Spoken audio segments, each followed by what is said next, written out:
Get off that track! Not a doing.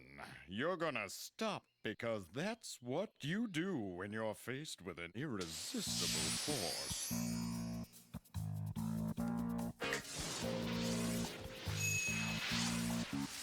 This is beautiful. Mainly because you know for a fact Nintendo would never let this happen now. Like, never!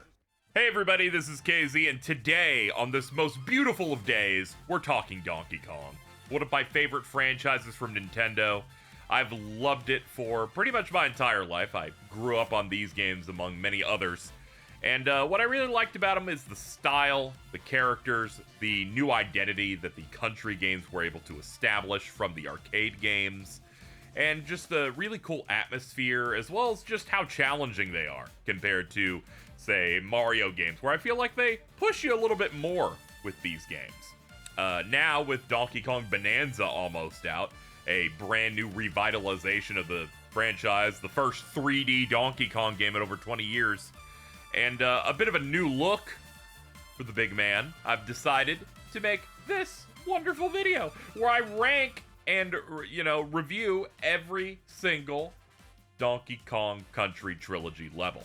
So, a few ground rules on this. I'm including, of course, any Lost World levels. I'm including bosses. And I am not, unfortunately, going to be including the GBA levels that were added in some re-releases. The reason it's a bit harder for people to get them nowadays, as well as I have significantly less experience with them. I would not be fair to them because I would have played them maybe twice in my life, counting the time I would capture footage for them, whereas every other level you're seeing here, I've definitely played at least 25 times.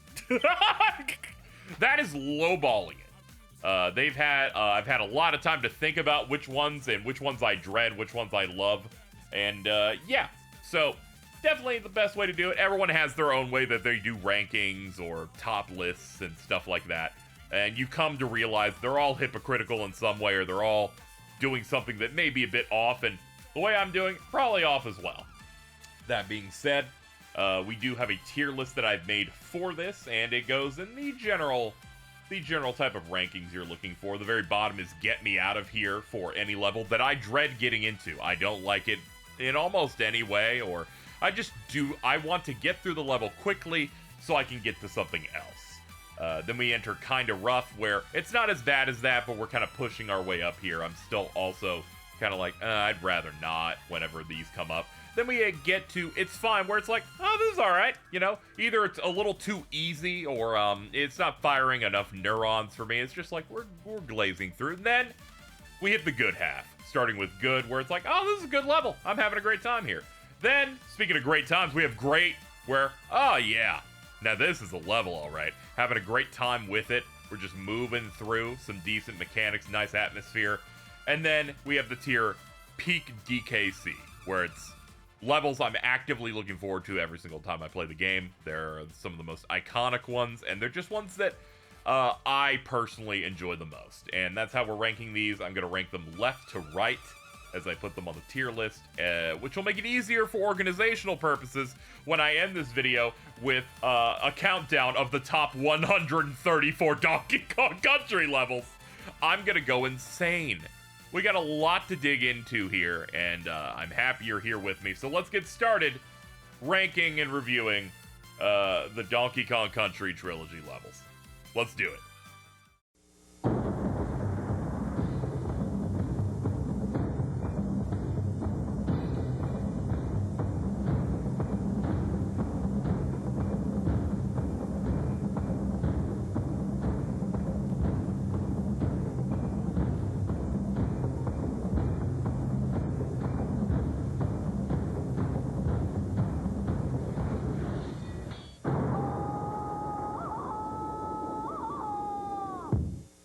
Our first level here in Donkey Kong Country 1 is Jungle Hijinks, and like the first set of levels in pretty much all three of these games, it's very simple, not too many obstacles, and very easy to breeze through in basically like a minute flat, but establishes some neat things. It's got Rambi the Rhino as our first animal buddy. You can run across rolling barrels if you throw them against a wall and jump on them. We get to see some of the enemies, as well as some optional secrets and stuff. One thing I never really noted in the intro is that I'm not going to be counting any of the bonus areas in 2 and 3, mainly because this video would be even larger and more nightmarish for me, but also because the bonuses in DKC1 are much worse than the ones in later games. Wouldn't be fair to judge them. But overall, this level is very basic. I'm going to give it an it's fine territory. Next up, we've got our first swinging level in Ropey Rampage, really flexing the atmosphere that DKC1 has that I think is really special, in that it's a darker level. It's filled with rain, and you're jumping through the trees and swinging against these ropes as you go through the level. Again, not too difficult, but I have to say the vibes in this one definitely better than the first one. Really starts flexing that things aren't going to be always like bright and sunny. They're going to be able to use lighting and stuff like that. Really, Donkey Kong Country was like a visual showpiece that was really impressive at the time, of taking 3D models and then transposing those into sprites, and just visually very, very impressive. And this isn't even the best looking game they put out, but overall, very basic level. I enjoy it. I'm gonna go ahead and put it above Jungle Hijinks, but still in the it's fine tier. Next up, we enter our first cave level, once again flexing a little bit of an atmosphere here with Reptile Rumble. This one introducing more Kremlings and some snake enemies, and the fact that you have to, you know, go between hard-to-reach areas, and just the vibe of the caves.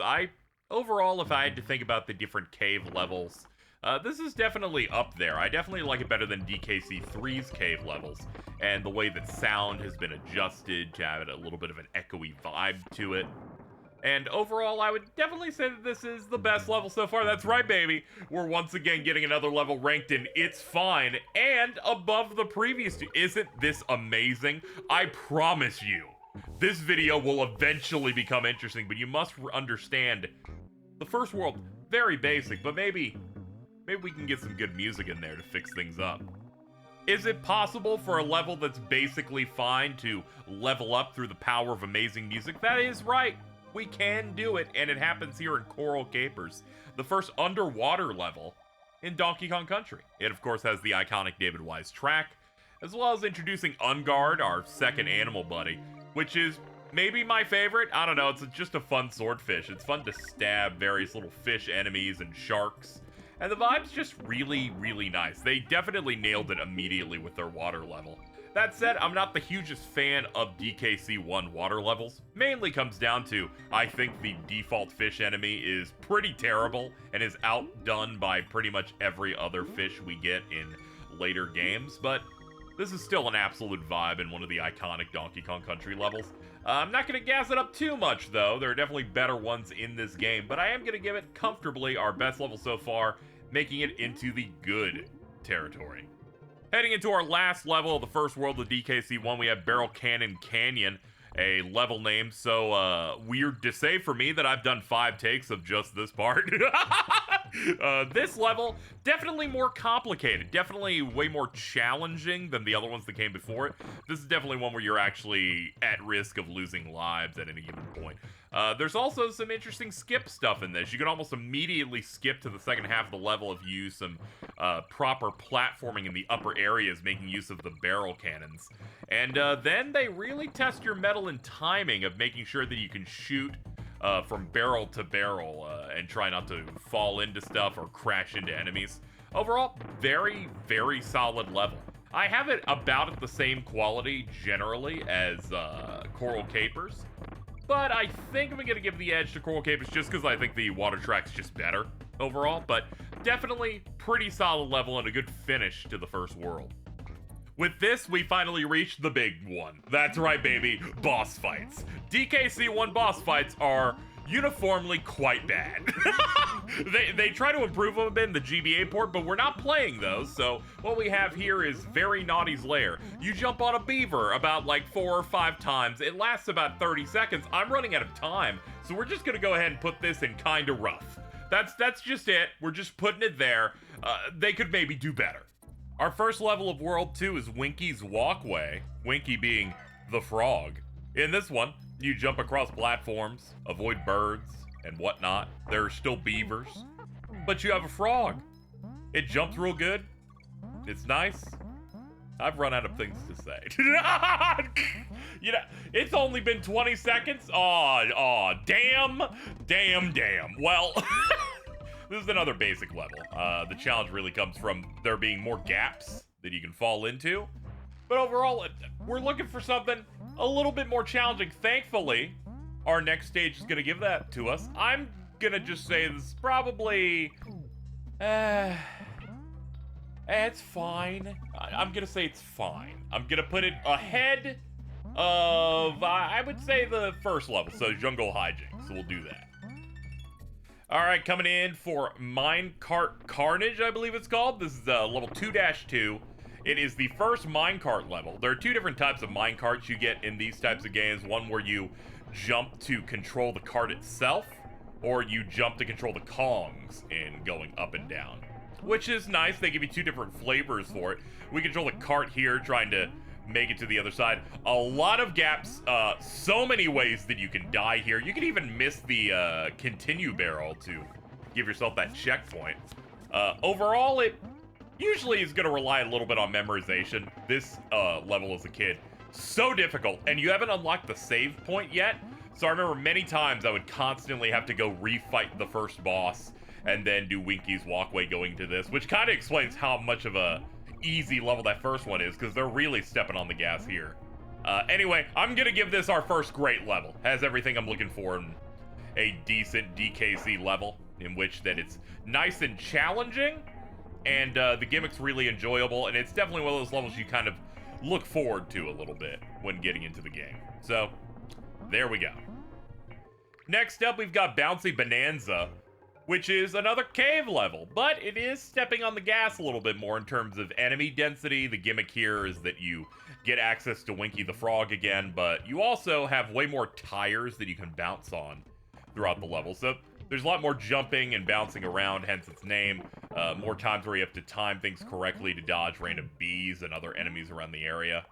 Overall, this is, I'm just gonna say this is fine. I'm gonna put this ahead of the reptile first cave level from the first world, which I forget the name of. Hold on, this video isn't that professional. Hold on. Reptile Rumble! We're gonna go ahead and put it ahead of that, so it doesn't hit into the good range for me.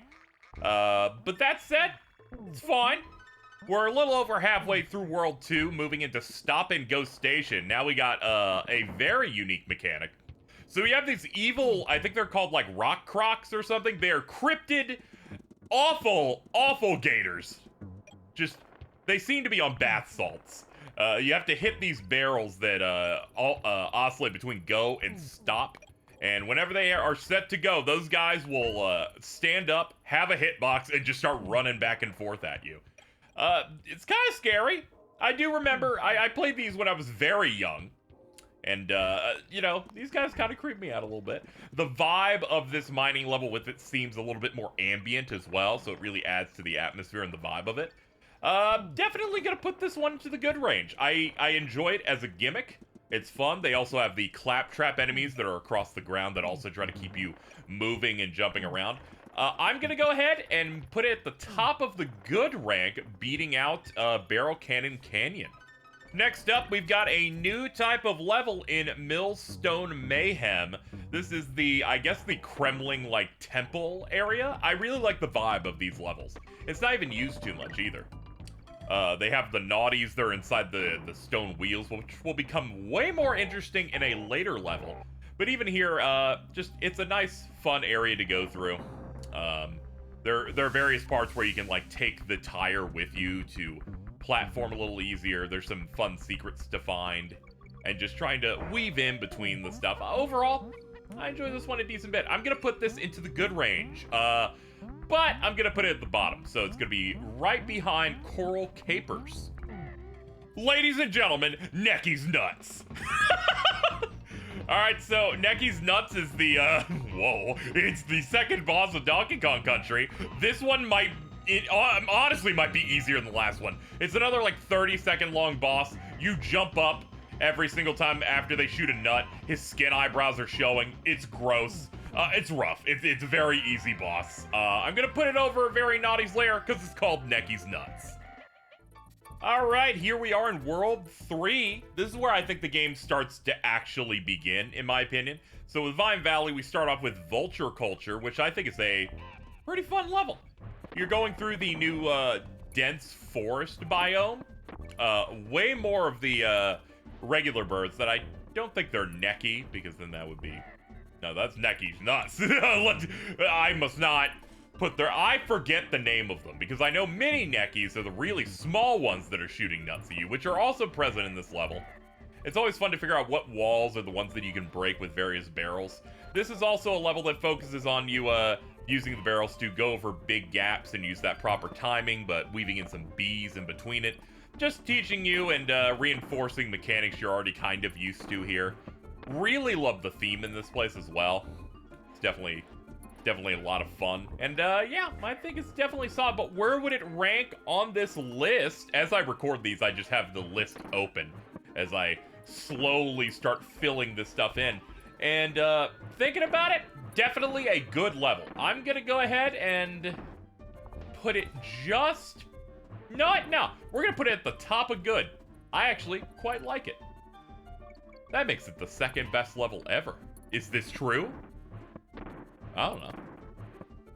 Here we've got yet another new level type in Treetop Town. This is using the more treetop-like city-style areas that they have here. Very interesting look to them. They definitely make use of plenty of barrels, and because there's so many treetops, most of the enemies are just falling down from the top of the screen.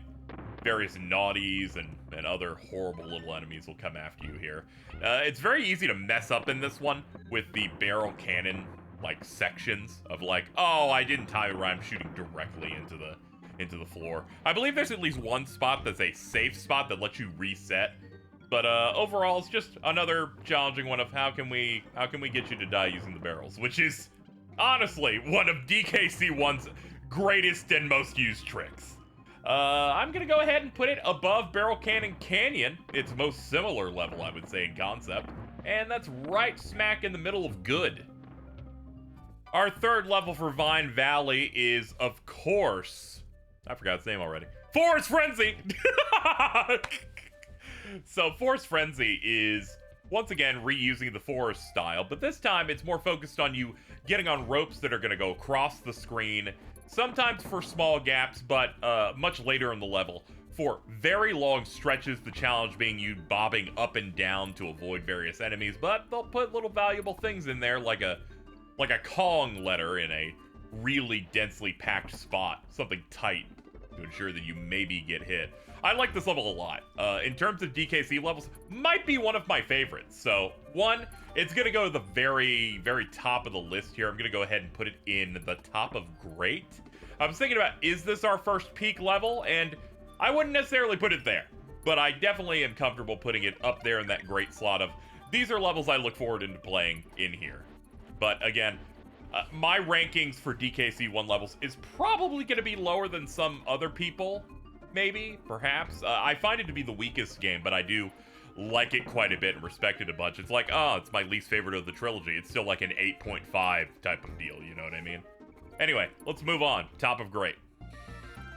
Moving on over to our fourth level here in the third world with Temple Tempest. The temple tile set's back in. And like I had foreshadowed just a couple of minutes earlier when we were talking about the last one, we've got the Naughties and Wheels, and they are chasing you this time. This is probably one of the many levels that I imagine helped inspire that evil marsupial Crash Bandicoot. As you're just trying to run from them, so you have to act a little bit faster. You're swinging through ropes.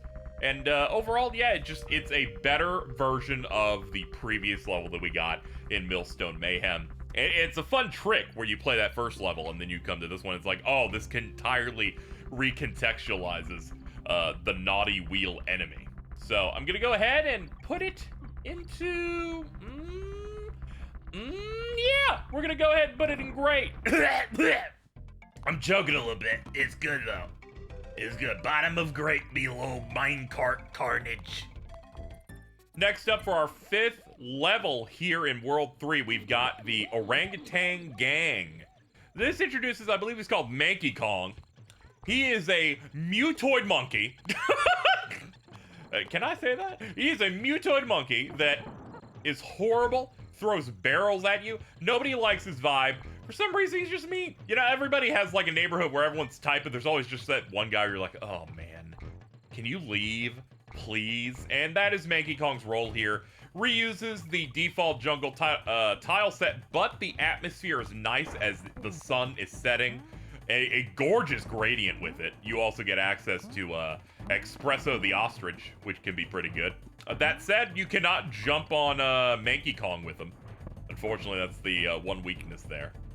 Manky Kong is also good in the way that he gets to, I guess, be a send-up to the original Donkey Kong, because his whole thing is he throws barrels, and you have to jump over them as you approach him, mostly through a lot of, like, inclines, for the most part.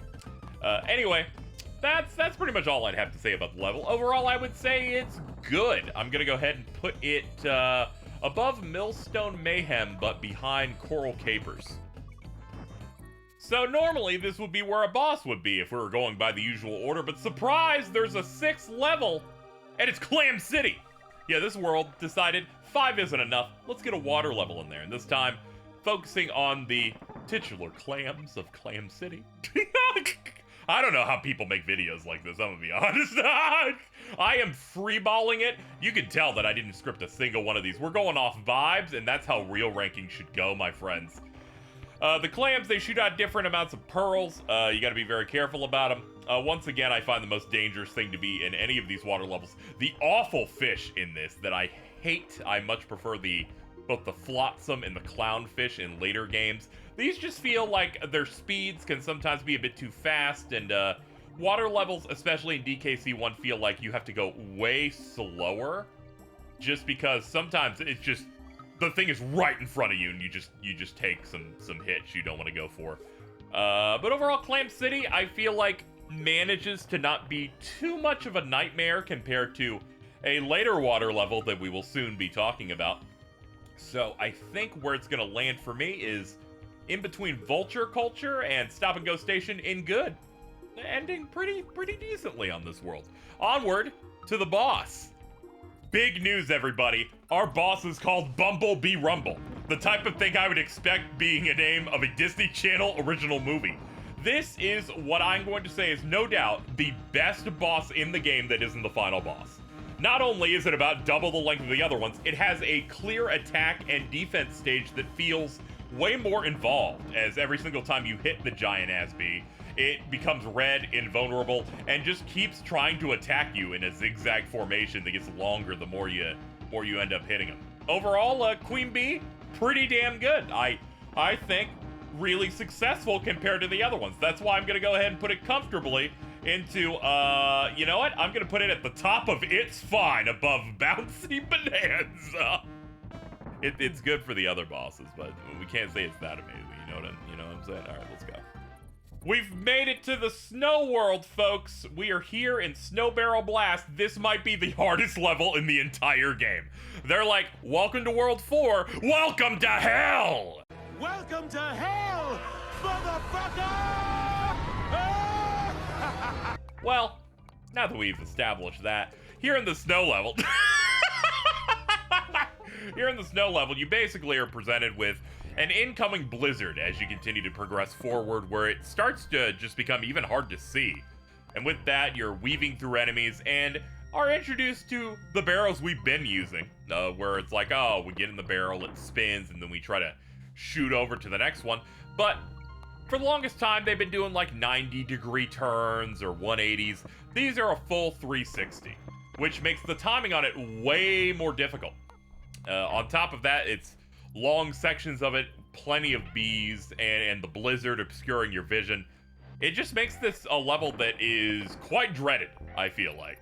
Plenty of times where it's a mad dash to get to the save point of this world, and immediately the hardest thing you're going to deal with is this. And the challenge of this world, I would say, is mostly front-loaded. It really just exists here. If you can beat this, your only trouble is just, like, sustaining your lives for the rest of it. But definitely have to give this level its flowers. I'm going to go ahead and put it into good. I'm not going to put it into great, because I I'm gonna be honest. I don't look forward to this level. Like, it's good, but like, do I want to be playing it all the time? No, not necessarily. Here's what we'll do. We're gonna go ahead and put it past Treetop Town, so it's in the top half of good. You happy? You better be. Next up on our hit list will be Slip, Slide, Ride. We had to escape that evil blizzard, taking us into the most beautiful looking ice level in the entire trilogy. Because there's not really that much ice going on in DKC3, and I like this one better than the DKC2 tile set a bit more. The wonderful vibes to it, and an exceptional gimmick, where we have the pink ropes that force you to slide all the way down, and the blue ropes that slide you all the way up, finding secrets and doing fun platforming challenges with them, with the level concluding with a pink rope that you need to jump between two of them and try to rise your way up against the current. This is, surprisingly, maybe to some, our first peak DKC level. That's right, I'm putting it at the very top, and that most exalted and well sought after ranks, for me, the egotistical person making a video ranking all of these. I really like this level. Just the gimmick, I think, is awesome. The music is great. The visuals are some of my favorites. And coming off of such a previously really hard level, it just feels extra fresh. Overall, I really like it. I look forward to doing this level every single time I play this game. It's one of my highlights. So put it over in peak DKC. See, finally, DKC1 gets a real win. Out of the ice caves and back into the rough, snowy wilderness. That's right, we're going back into Ice Age Alley.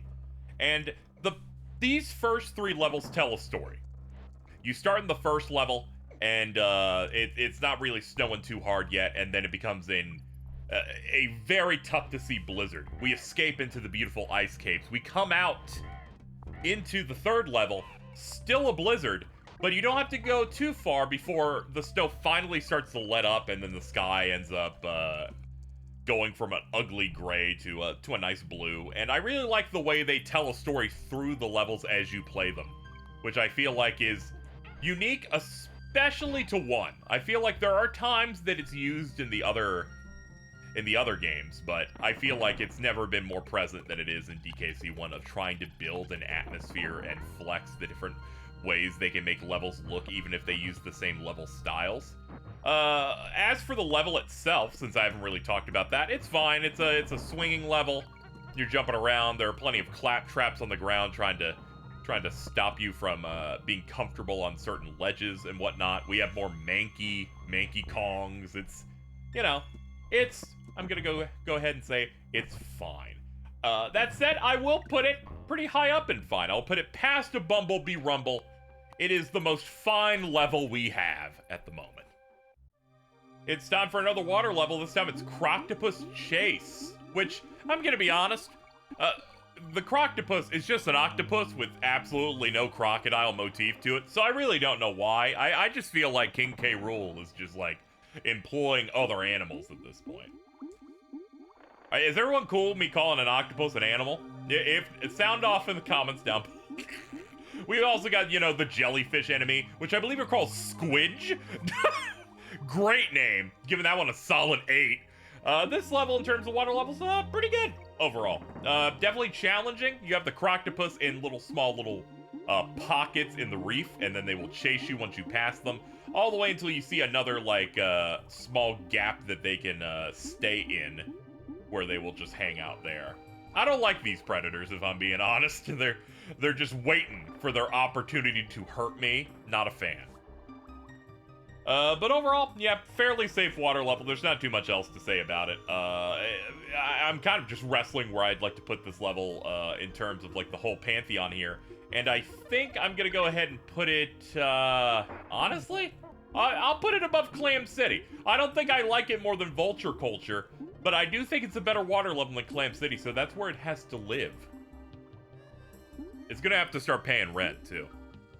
We got another new animal buddy this time, but before he becomes actually really cool, we've got Torchlight Trouble. It's another cave level, but this time we have the issue of light sources. because it's really dark in this cave despite there being multiple oil cans on fire, but that's just setting the stage, a little bit of foreshadowing for our next world here. Also, plenty of clumps, the more military army-looking Kremlings that have the exposed nipples, which is a little weird. But our big gimmick here is that we have squawks who can light in the dark, like, directly in front of us at kind of like a flashlight angle. Overall, it's like every other cave level we've done, but it's a little bit more challenging. The cover of the dark is really good for atmosphere, but I feel like I can still navigate it even with as dark as this level gets. But I do like the vibe of a funny little parrot helping us out. So, looking at where we've ranked other cave levels, most cave levels haven't been too amazing. But I'm gonna go ahead and put this one in. Honestly, I think we can put this into great.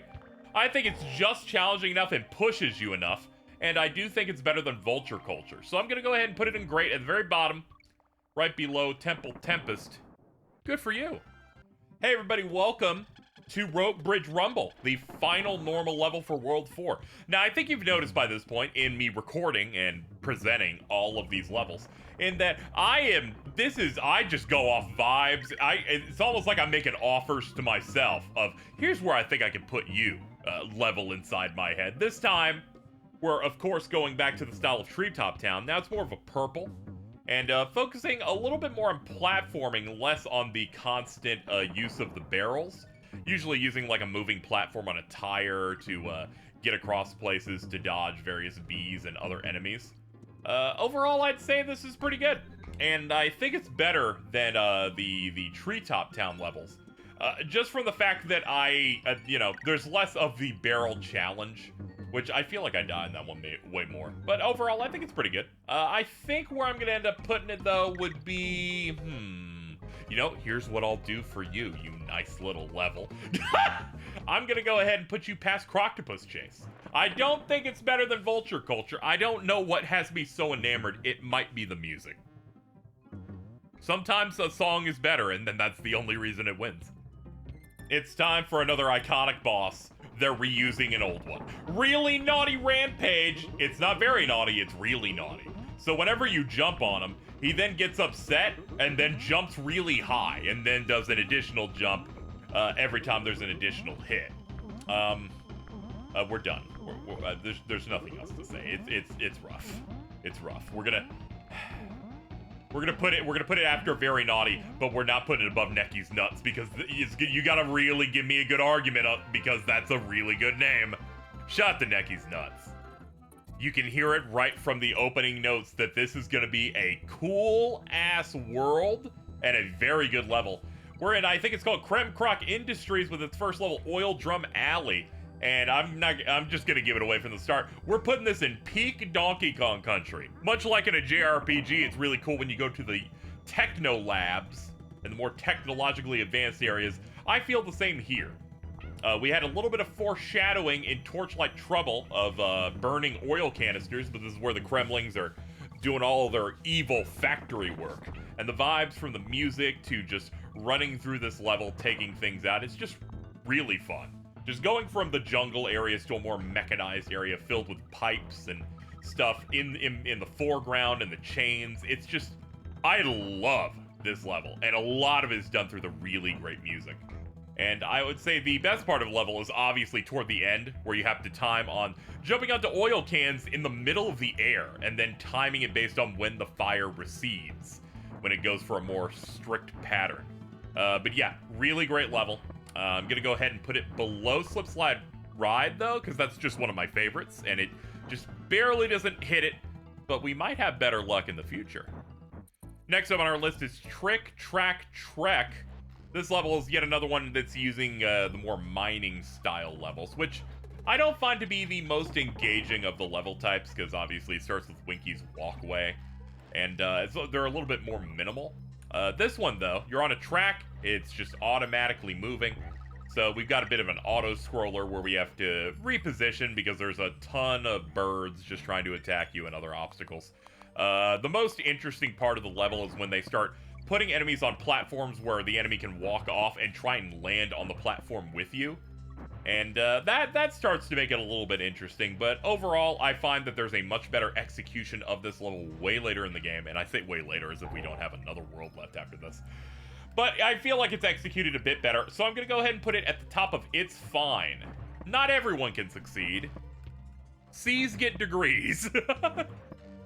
Content warning, elevators. In elevator antics, we're back in the caves again. This time, the first half of the level, I'd have to say very by the numbers. It's like, okay, we got some ropes, bees, some tight squeezes as we go below certain, you know, certain areas.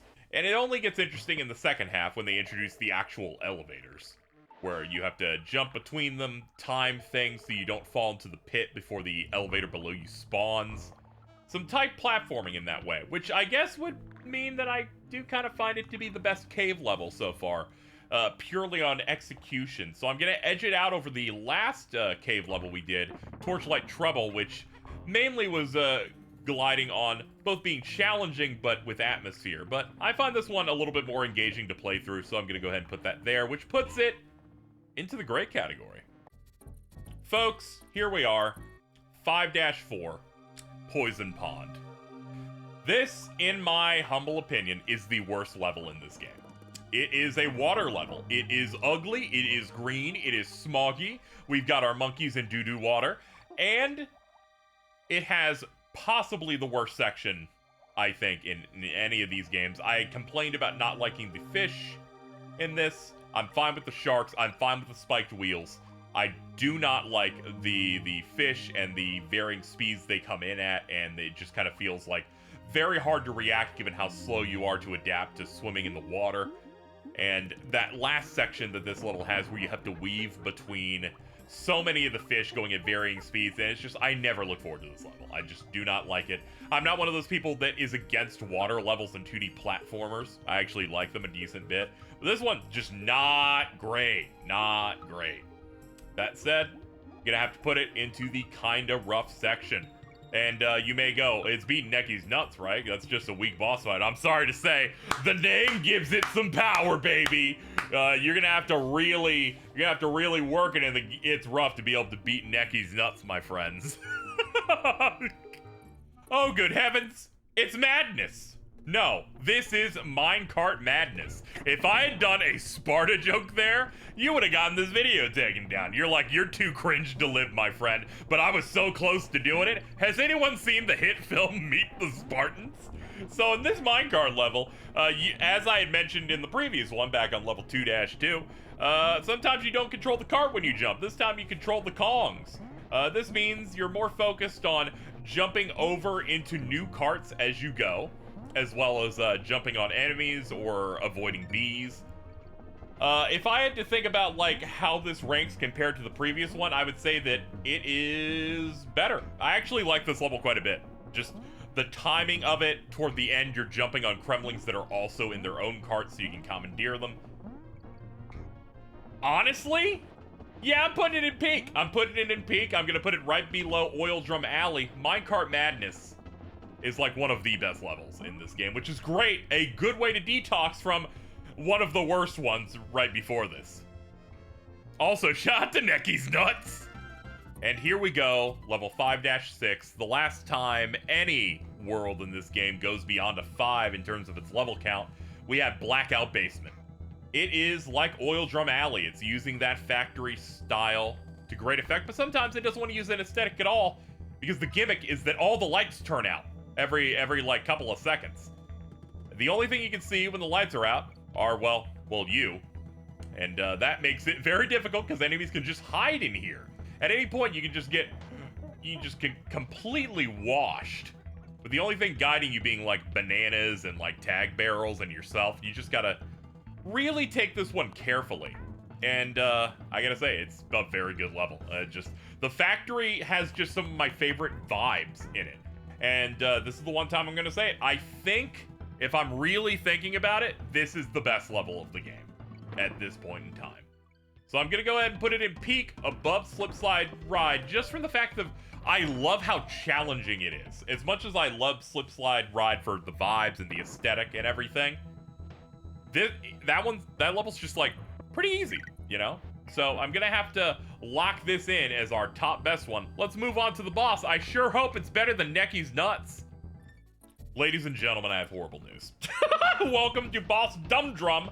This is, of course, the big oil can, but this time it, like, tries to crush you and then shakes out some enemies for you to fight, 2 at a time. Overall, very easy. Just use Donkey Kong, and then you can kill every enemy in one single hit. The only hard part is the very last set of enemies that it drops, being the armadillos. But if you're using Donkey Kong, one jump will kill those guys. You do not have to worry about it. Gonna be honest, it's another boss that can be killed very quickly, and when you're this close to Necky's Nuts in quality, I'm sorry to say, your name's not good enough. Dum Drum, pretty good though. Boss Dum Drum gets a little close, but it just cannot beat Necky's Nuts. So we're gonna put it above Poison Pond, but below that in kind of rough. Moving on to the last world. So we're heading into Chimp Caverns. This is our last proper world for Donkey Kong Country 1. 5 more levels to do, and starting up with Tanked Up Trouble. This is the better version of Trick Track Trek for me, where you once again have this platform that will auto-scroll through the entire level, but it has a fuel system. It's got 5 lights on it. As time goes on, those lights go out, and once they're all out, the track just falls. So it's up to you to pick up fuel cans and dodge enemies as you go through the auto-scroller. I just find this really engaging. This is probably the best mining level in my opinion. And do I think it's in peak though? I gotta say, I would put this, in all honesty, above Minecart Madness, but no further. No further! But it at least puts it in the top 5 DKC1 levels for now. We'll see how I feel about the rest of them. Will they move? Maybe. Will Necky's Nuts move to It's Fine? I'm thinking about it. We'll see. We'll see. If it behaves. Up next on our farewell tour is Manic Mincers. It's, I believe, the last traditional cave level in the game. They mostly use the mines and like the more scaffolding-looking mine areas for the rest of this. And this one, the big gimmick is there's a lot more spiky stuff everywhere. They love the... Are they supposed to be tires? I actually don't know what these obstacles are meant to necessarily be. They just look like tires with like really big spikes coming out of the middle and around them. They're spinning, they're rotating, they're placed in different spots. We have access to Rambi in this one, and a lot more crushes, being the big blue bar titty looking big gremlings, which can be pretty challenging since Diddy can't kill him except when he has a barrel. So you're definitely gonna want to use Donkey way more in areas like these. Thinking about it in relation to the other cave style levels, I'm gonna have to say pretty good. Overall, I think I can put this level above Minecart Carnage in Great, just because it provides a pretty good challenge and is definitely the most engaging cave level. These, this type of level, a bit weak toward the beginning of the game, but as they continue to ratchet up the difficulty, I start liking it way, way more. Sad to see it go. That's not true. I'm just, this is just narration filler. I'm just, yo, have you, damn it. Have you heard of Necky's Nuts? Here we have yet another level that I think lives mostly through its really great atmosphere, Misty Mine. So we're right smack in the middle of the final world, and they give us yet another of the traditional mining levels. But this time it has way more of the dum drums, where they're shooting at various different enemies. There's a really nice fog permeating, or I guess mist permeating through the level. And it's using that more ambient, slower track for the level. You're platforming through, getting on some auto-scrolling ropes, and maybe using TNT occasionally to blow up one of the enemy spawners. And overall, I think it's fine. A lot of it tends to just go off of its atmosphere. So should that allow it to go into good? I feel like the competition's gonna get more fierce, so I don't necessarily think so. Maybe it was a touch harder. But otherwise, I'm going to put it at the top of It's Fine, above Trick Track Trek. Lock in, gamers. It's time for Loopy Lights. This level is a little evil. So, first off, we brought back the on and off switch of Stop and Go Station. But this time, it's more controlling your visibility, because some platforms are genuinely hard to see. And it doesn't have those cremlings on bath salts this time. Instead, focusing on red claptraps that this time jump when you jump, which forces you into a new type of jump where you kind of jump a little bit away from the enemy and immediately push back in so that you can retain a little bit of height and jump on them without, you know, without getting clipped by them.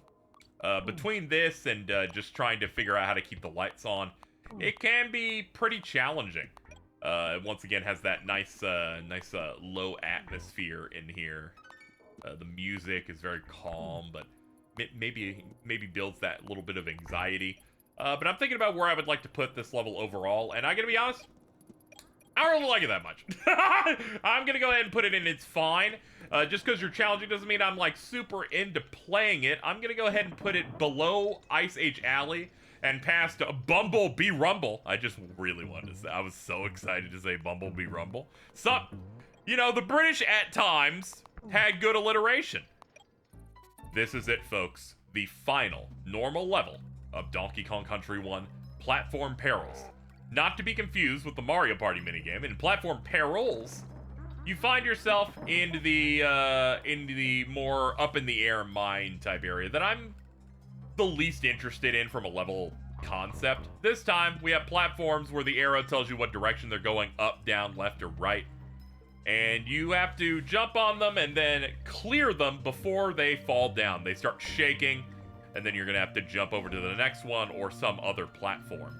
The level mainly becomes more challenging in the second half, as they have a pretty long section where you have to either grab barrels if you're Diddy to take out the crushes, or you have to have Donkey Kong jump on them. These parts you really have to act because those guys are still on those temporary platforms. So if you do not have a barrel and you are Diddy at that point in time, it's just a loss. There's nothing you can do because you'll jump, bounce off them, and fall in. And sometimes you can be Donkey Kong holding a barrel, and if you jump at them, the game will get really confused and you'll just all bounce down together into hell. In terms of levels, it's definitely the easiest one, I think, to die in than most levels. Definitely up there with, I would, what was it? A Snow Barrel Blast as one of the toughest levels in the game. Do I look forward to playing this one? Not particularly. But I will say, if you gave me this or Snow Barrel Blast, I would definitely pick this. So, do I put it right there on the list? I'm gonna say it's a little better than some of these other ones, so I think I'm gonna land on it being right past Croctopus Chase, but below Rope Bridge Rumble. Right there and good. There are many figures, I think, in the world that have suffered. None have suffered more, not even Jesus, than Necky's nuts. That's why we've got Master Necky Sr. here with Necky's Revenge. The final normal boss, or standard boss of the game. It's not particularly good, but it's like harder than Master Necky, in that you have to dodge way more nuts. And this one's purple, I guess. But where do I put it? Do I put it above Necky's nuts? You know what? I've figured it out. We're gonna go ahead and put it in at the top of Kinda Rough. And you may go, well, I guess that means that Necky's nut loses. No, I'm sorry. We've now moved Necky's nuts to the bottom of Fine. Let's go, baby! Moving on to the final boss of DKC1, as we are nearly a third done with this video. It's time for King K. Rool on Gangplank Galleon. Why does a king have its final battle on a pirate ship? We don't know. Don't worry, this is gonna get even dumber as we continue. This is a 3-phase fight of 3 hits each. First 3 hits, it's like, oh, he throws his crown, you hit him, he runs to the other side, and it gets a little bit more difficult as you have to dodge a little bit more, but fairly simple. Then you have the second phase, where he will jump to one side of the screen, then drop cannonballs across the entire screen. You do a hit, and then he adds another cannonball phase on top of it. And by the time you get this down, you think, oh good, I'm done. And then we get the classic fake out death moment that then goes into the final phase, in which K. Rool's gonna do really awkward jumps across the screen where you have to roll or run under him. Then you have to do it across the screen once, then twice, then 3 times before you get that hit in and finish him off. This is the first well-realized boss in the game. Every single other one feels like rushed and is just a larger version of an enemy you've already seen. And the music here is incredible. It's one of Donkey Kong's most iconic tracks ever. And I've been thinking about where to place it this entire time. And sometimes when you have a song this good, you just get to go at the top of the pack. When it comes to peak DKC, Gangplank Galleon is up there. So I'm going to go ahead and put it at number 1, at the very top of peak DKC. Which, with this being done, we've done it. We have ranked everything in DKC1, and we've even landed on a top 5 levels for the game alongside its best boss. Will this be as clean with the other ones? I don't know, because we haven't really locked it down yet. But let's move on to Donkey Kong Country 2.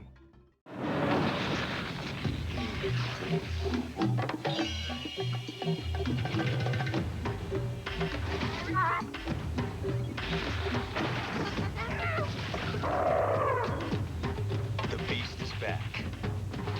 On the system that keeps pounding out the hits. Super NES.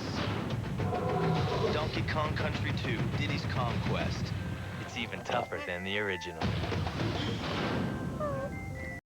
Here we are in Donkey Kong Country 2. Most people like this one the best. I think I also do, though I'm very partial to 3. We'll see how I feel overall once we do these rankings. They'll help give me a better idea. We start in the first world, Gangplank Galleon, with, I believe this level is called Pirate Panic. And, again, we're going to be getting a lot of levels that aren't super remarkable at the start because they're just teaching you the mechanics of this particular game. No more Donkey Kong. We're all about Diddy Kong now. It ain't no party unless it's the Diddy Kong party. And we got his girlfriend Dixie Kong. And it leads to an entirely different vibe. There's still a nice atmosphere here, but it is definitely different from the first one. Overall, this first level, very basic. You're just going through a pirate ship. Dodging some enemies, introducing some new guys. We've got Rambi. Rambi's got a new charge mechanic that I don't really need to use here. They also put more of a focus on collectibles from this point forward with bonus levels and the DK coin. I'm not going to figure those into the rankings just because it would make it really fuzzy to rank this alongside DKC1. And also this video would be even more arduous. It's already taken me like 2 weeks just to put this whole thing together. But overall, I'd say this level's definitely fine. Where am I going to put it in fine? Well, I think I can comfortably put it ahead of Ropey Rampage, but below Reptile Rumble. That's where we'll go. Onward to our second level. It is titled Main Brace Mayhem. It is a rigging level. You're up on the ship masts trying to climb up various places. A lot of rope-related mechanics. Fun ways to get certain bonuses that kind of teach you the art of roll jumping through the air to get a little bit more distance. Again, very easy level. There's not a lot going on here. I enjoy speeding through it. Introduces some new bonus concepts like being able to get the cannonball into the cannon to unlock special bonuses. Also, the combo, if you roll into several enemies in a row, you just go through all of them, and it just feels so good. You just love that, like, little bit of impact with each new hit. Overall, very basic level, though. There's not too much to say. I'm gonna go ahead and put it above a Bumblebee Rumble, but lower than Loopy Lights in the It's Fine category. Our third level in Gangplank Galleon is called Gangplank Galley. Come on. What are we doing here? Overall, though, level's pretty good. It gets to show that wonderful passage of time through the back where we start in the middle of the day. You see the sun start to go down in the background as we hit a beautiful sunset. Introduces the big bodybuilder Kremlings that you can touch once, but then they get really mad and red, and then the next time you touch them is guaranteed damage. They introduced that we now have an invincibility barrel. It's not particularly used often, but it certainly does exist. Overall, I'd have to say it's the best level so far. It's not amazing, but, you know, it's going. I'll put it below Ice Age Alley and above Loopy Light, so it's not too far behind our previous level in the It's Fine category. Into an interior boat level and a swimming level, we have Lockjaw's Locker. First of all, amazing track for this level. Really love it. I like the changing water levels throughout as the ship seems to slowly be sinking on its way to its destination of Crocodile Isle to go rescue Donkey Kong. We have our new fish enemy. It's Flotsams. They're like, I guess like eels, I guess they're supposed to be, or like, I don't know what a Flotsam's supposed to be, you know? Like, you fight them in Kingdom Hearts 1 and they're annoying as hell. They get referred to as poopsies in Kingdom Hearts 2. The level is named after Lockjaw. It's an orange fish that its jaw gets really, really big when it's about to bite you. They can be a little bit annoying, but thankfully, we've got Unguard, and Unguard also gets the new charge mechanic that Rambi has of holding the A button to charge up and just shoot forward, and it's so easy to go really fast, make a lot of distance, and kill anything in your way. But overall, solid water level. I really, really enjoy it. Again, like every other World 1 level. Very basic, but I just really enjoy going through it. I think we can go ahead and put this into good. I don't think I'm being too crazy or overrating it too much. I'm going to go ahead and put it above Millstone Mayhem. So it's a little bit lower in there, just because of the lack of challenge. Ladies and gentlemen, here we are in Top Sail Trouble. This is the last level that we got for the first world. It introduces Rattly the snake. It's a rattlesnake with a coiled tail. It works like a spring. We use it to jump in various places.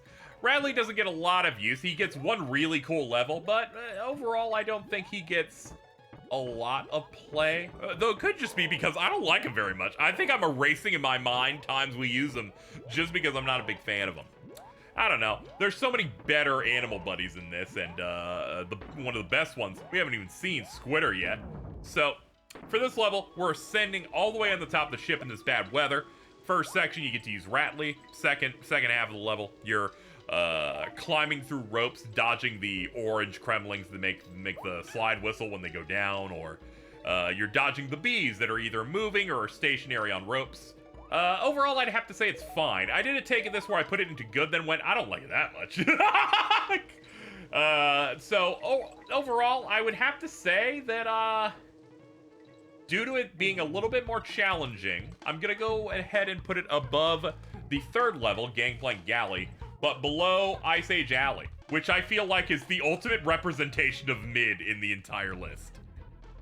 It's time for our first boss, and obviously they had way more dev time this time, so they're able to make some pretty engaging bosses. First up in the crow's nest is the Crow. He's, you know, he's got a bit of a challenge to him.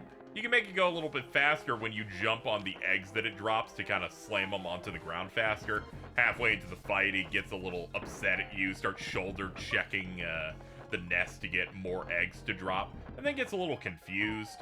One thing I'd like to point out, and we'll probably get into it in the next level, is that you may notice that the video is slightly changed in a special way. Have people commented about this yet? I don't know until we get to the edit how obvious it'll be, but moving on to the actual ranking of this boss, it's fine. It's fine. We'll put it below Misty Mine and fine. Into the Crocodile Cauldron we go with Hothead Hop, the first level of this world.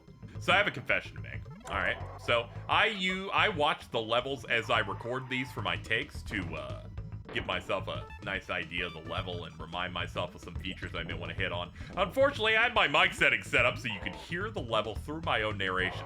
My reaction to this was yelling, no, no, no, about 15 times as loud as I could as I went, no, I've spent so much time, and those takes were good. There were great bits in them. So what I decided was, it's just low enough that, you know, and I already planned on having the game sound be used per video, that when I overlay the actual video on it, that's gonna be louder, so maybe it's not noticeable. We will find out in the final cut. You know the answer.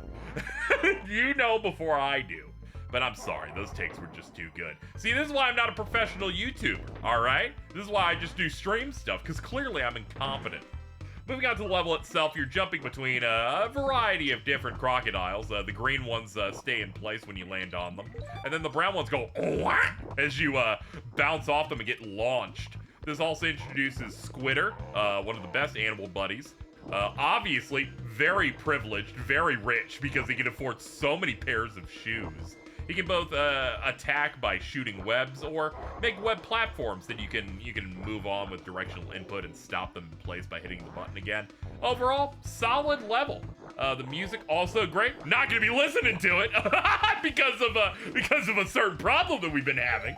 But what I can say is that this is a solid level. We're gonna go ahead and put this. We're gonna put this above Stop and Go Station, but below Clam City. We've gone through quite a journey with this video so far, with issues and using vibe-based tactics to figure out what good levels are. But here we are in a level that I think is truly exceptional, Cannon's Claim. Is this because of the mining aesthetic in this game being perfect? Yes. Is it because the track that plays is awesome? Yes. And then, of course, we have a constantly ascending, dodging the new big cannonball Kremlings and bouncing around in barrels that are designed to shoot you straight up, but not too high up.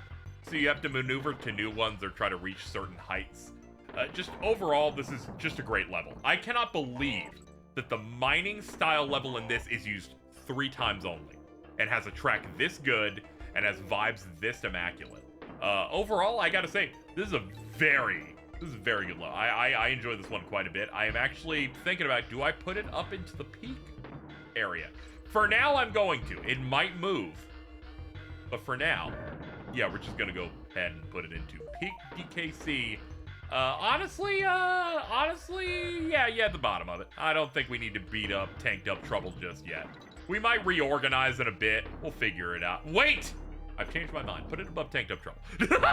We're back to an underwater level, this time with a nice twist. Since we are in the lava world, we've got Lava Lagoon. So we have a little clapper seal that looks really sad, but then you jump on its back and it shoots really cool water into giant bodies of water, and then it entirely cools them down. Then you have a limited amount of time to make it through whichever section through swimming before it gets hot again. I think this gimmick is pretty cool. Nice twist on the type of water level. Nice feeling of urgency. They even have an invincibility barrel. Another thing I like about the level, I usually don't point out the secrets too much, but I do like getting the Donkey Kong coin, the hero coin they call it in this, through going and phasing through some wood that doesn't have any boundaries to it, and then it leads to the DK coin. It also makes you invincible because by the time you're done, you're probably in the hot water area. It's just a cool secret, and overall, I like this level quite a bit. So I'm gonna go ahead and put this in a pretty decent spot, I think. I'm gonna go ahead and say that it is great for now, but I'm gonna put it at the bottom of great, so right below Torchlight Trouble, but above Vulture Culture. Ladies and gentlemen, we have to have a discussion. This is because we are reaching a level that I do not like very much at all. That being said, it can be engaging, it can be challenging, but Red Hot Ride is a very boring level. The premise is simple. There are these air balloons. You jump on them, and from there, you can't, like, run off of them. But you can hold the direction to go left and right. You try to use incoming, like, air streams to shoot yourself back up. And the whole challenge is getting to the other side, dodging obstacles. But for the most part, you're not really doing anything. To the point where even the Kongs start doing their idle animations as you play. This is a level I dread every time I replay this. Just not because it's difficult, but because it's boring. As a result, I also have to change up some of my feelings on certain things. I feel like I've been a little kind to certain things. So, here's what we're doing. We're making some use out of Get Me Out of Here. Because I'm gonna be quite honest here, I want to get out of here. But what about Poison Pond, you may say? You ranked that one pretty, you know, in the kind of rough past some of these beavers. And I've come to realize, yeah, I don't know why I ranked it that high. So instead of re-recording, I've decided you need to punish it with actions now. So, going to Get Me Out of Here is Poison Pond, but right above it is Red Hot Ride. So we now have our 2 worst levels in the game. Not that they're, you know, some people like, I like Poison Pond. That's great, man. That's why I made this tier list public, so you too can make your own list and post it on social media. Anyway, Red Hot Ride, 2nd worst level so far. If you're an immature person, you probably laugh at a level called Squawks' Shaft, but here we are. It's the 2nd of the 3 mining aesthetic levels in the entire game. And this one focuses in its first half on you mainly ascending, dealing with the I think they're called crook enemies. They're the ones that you have the hook hands that they throw at you like a boomerang. Can be pretty challenging. And then you get into the second half of the level, which has us going right up against a large shaft area with Squawks. Squawks the bird has been upgraded since we last got to use him in DKC1. Now, it can carry both of the Kongs, it can shoot eggs out of its mouth. And the whole point here is taking out all the enemies that can be killed, usually kind of cheating them a little bit by getting right up close to them, like maybe below where they're at, and the eggs can just barely hit them, and rushing your way up. A lot of times with Squawks, you'll come to learn that any time where enemies are trying to attack you as soon as they appear on screen, usually just going really fast and not stuttering, not slowing down, makes it so that they can't hit you. They're always trying to make you blink, essentially, and then that's gonna be your doom. Overall, I think this level's fun. I enjoy going through it, so thankfully this world isn't ending in a rough spot. That said, I don't think it's truly great, so we're gonna go ahead and put it at the top of good, above Vulture Culture. Surprise, it's Lost World time. So, in Donkey Kong Country 2, every single world except for the first one has a Lost World entrance for 15 Creme Coins, which is what you get through bonuses. I've decided to put every Lost World level right before the boss of their respective world, just because I feel like that makes sense. I will not be doing this in Donkey Kong Country 3, as all of those levels are in their own separated world, and I like being weird, so here we are. Welcome to Jungle Jinx, I believe the name of this world is. They have upgraded the tires in a new way. They are like super large in this one. The gimmick is that you try not to get crushed by them, and you can use them to bounce off stuff. What you'll come to learn is that if you're going at top speed when you're doing a jump and bouncing on them, you can definitely hit that perfect rhythm where you're bouncing between them, especially when there's a lot of them in sequence. Overall, it has also a brand new looking wild jungle theme compared to what we had in DKC1. Really does hit that, like, this is like a lost, ancient, untouched island where maybe dinosaurs are from or whatever. And overall, I enjoy this level. It has a bit of bite to it. Lost World levels are typically some of the hardest ones in the game. And this one, not too bad. But that said, I do really enjoy it. I'm going to put it above Temple Tempest in Great. It's doing pretty good. Let's move on to the boss. Alright, it's time for yet another boss in DKC2. This next one is Cleaver's Kiln. We're fighting a sword this time. Much like JoJo Part 3, we have to deal with a sword that's it's a little fucked up, and then we're gonna have to brutally murder him. It starts with it being controlled by like some sort of Kremling hand that's on fire, shooting fireballs, but thankfully all you gotta do is throw cannonballs onto the blade. It hurts it quite a bit, and then you have to use hooks to transfer over to the other side to do it again. Then you'll eventually hit a second phase, and that's the one where the arm is no longer active, the sword is possessed with the will of wanting to really, really kill you. It is relentless. There are way more hooks to jump onto, and then the cannonballs, you tend to want to like hang back and stall a little bit so the cannonball can get into position.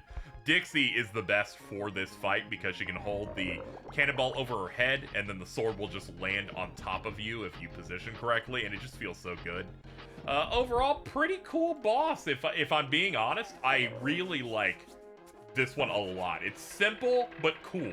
And I'm gonna be honest, I'm gonna put it, honestly, pretty high up into good just because of how violently it dies. Let's just go ahead and put it above Croctopus Chase, but below Platform Perils. Here we go into the third world, Creme Key. We have to deal with a lot of slimy, marshy environments here. They introduce Cloak, which is more ghost theme enemies. We have barrels with timers on them, so you get to control which directions they're going by rotating using the D-pad. And you got a couple of seconds to shoot them off into the correct areas, either to another barrel or to the next platform. There's a pretty challenging Ramby section here of getting him to survive. I think he gets the DK coin if you do that correctly. And overall, I think the level's pretty solid. You know, it sets up this nice swampland area. It's not too challenging, but they're starting to once again flex the different types of things they can do with barrels with the new timing type stuff. But it's, you know, it's certainly in the mid-range when it comes to levels like these. Do I like it more than Vulture Culture, a level that I've been gassing up quite a bit? And I have to say, No. And you may say, why is it continuing to beat out so many levels? The reason? I like the song more. But we will put this below it. So congratulations, Barrel Bayou.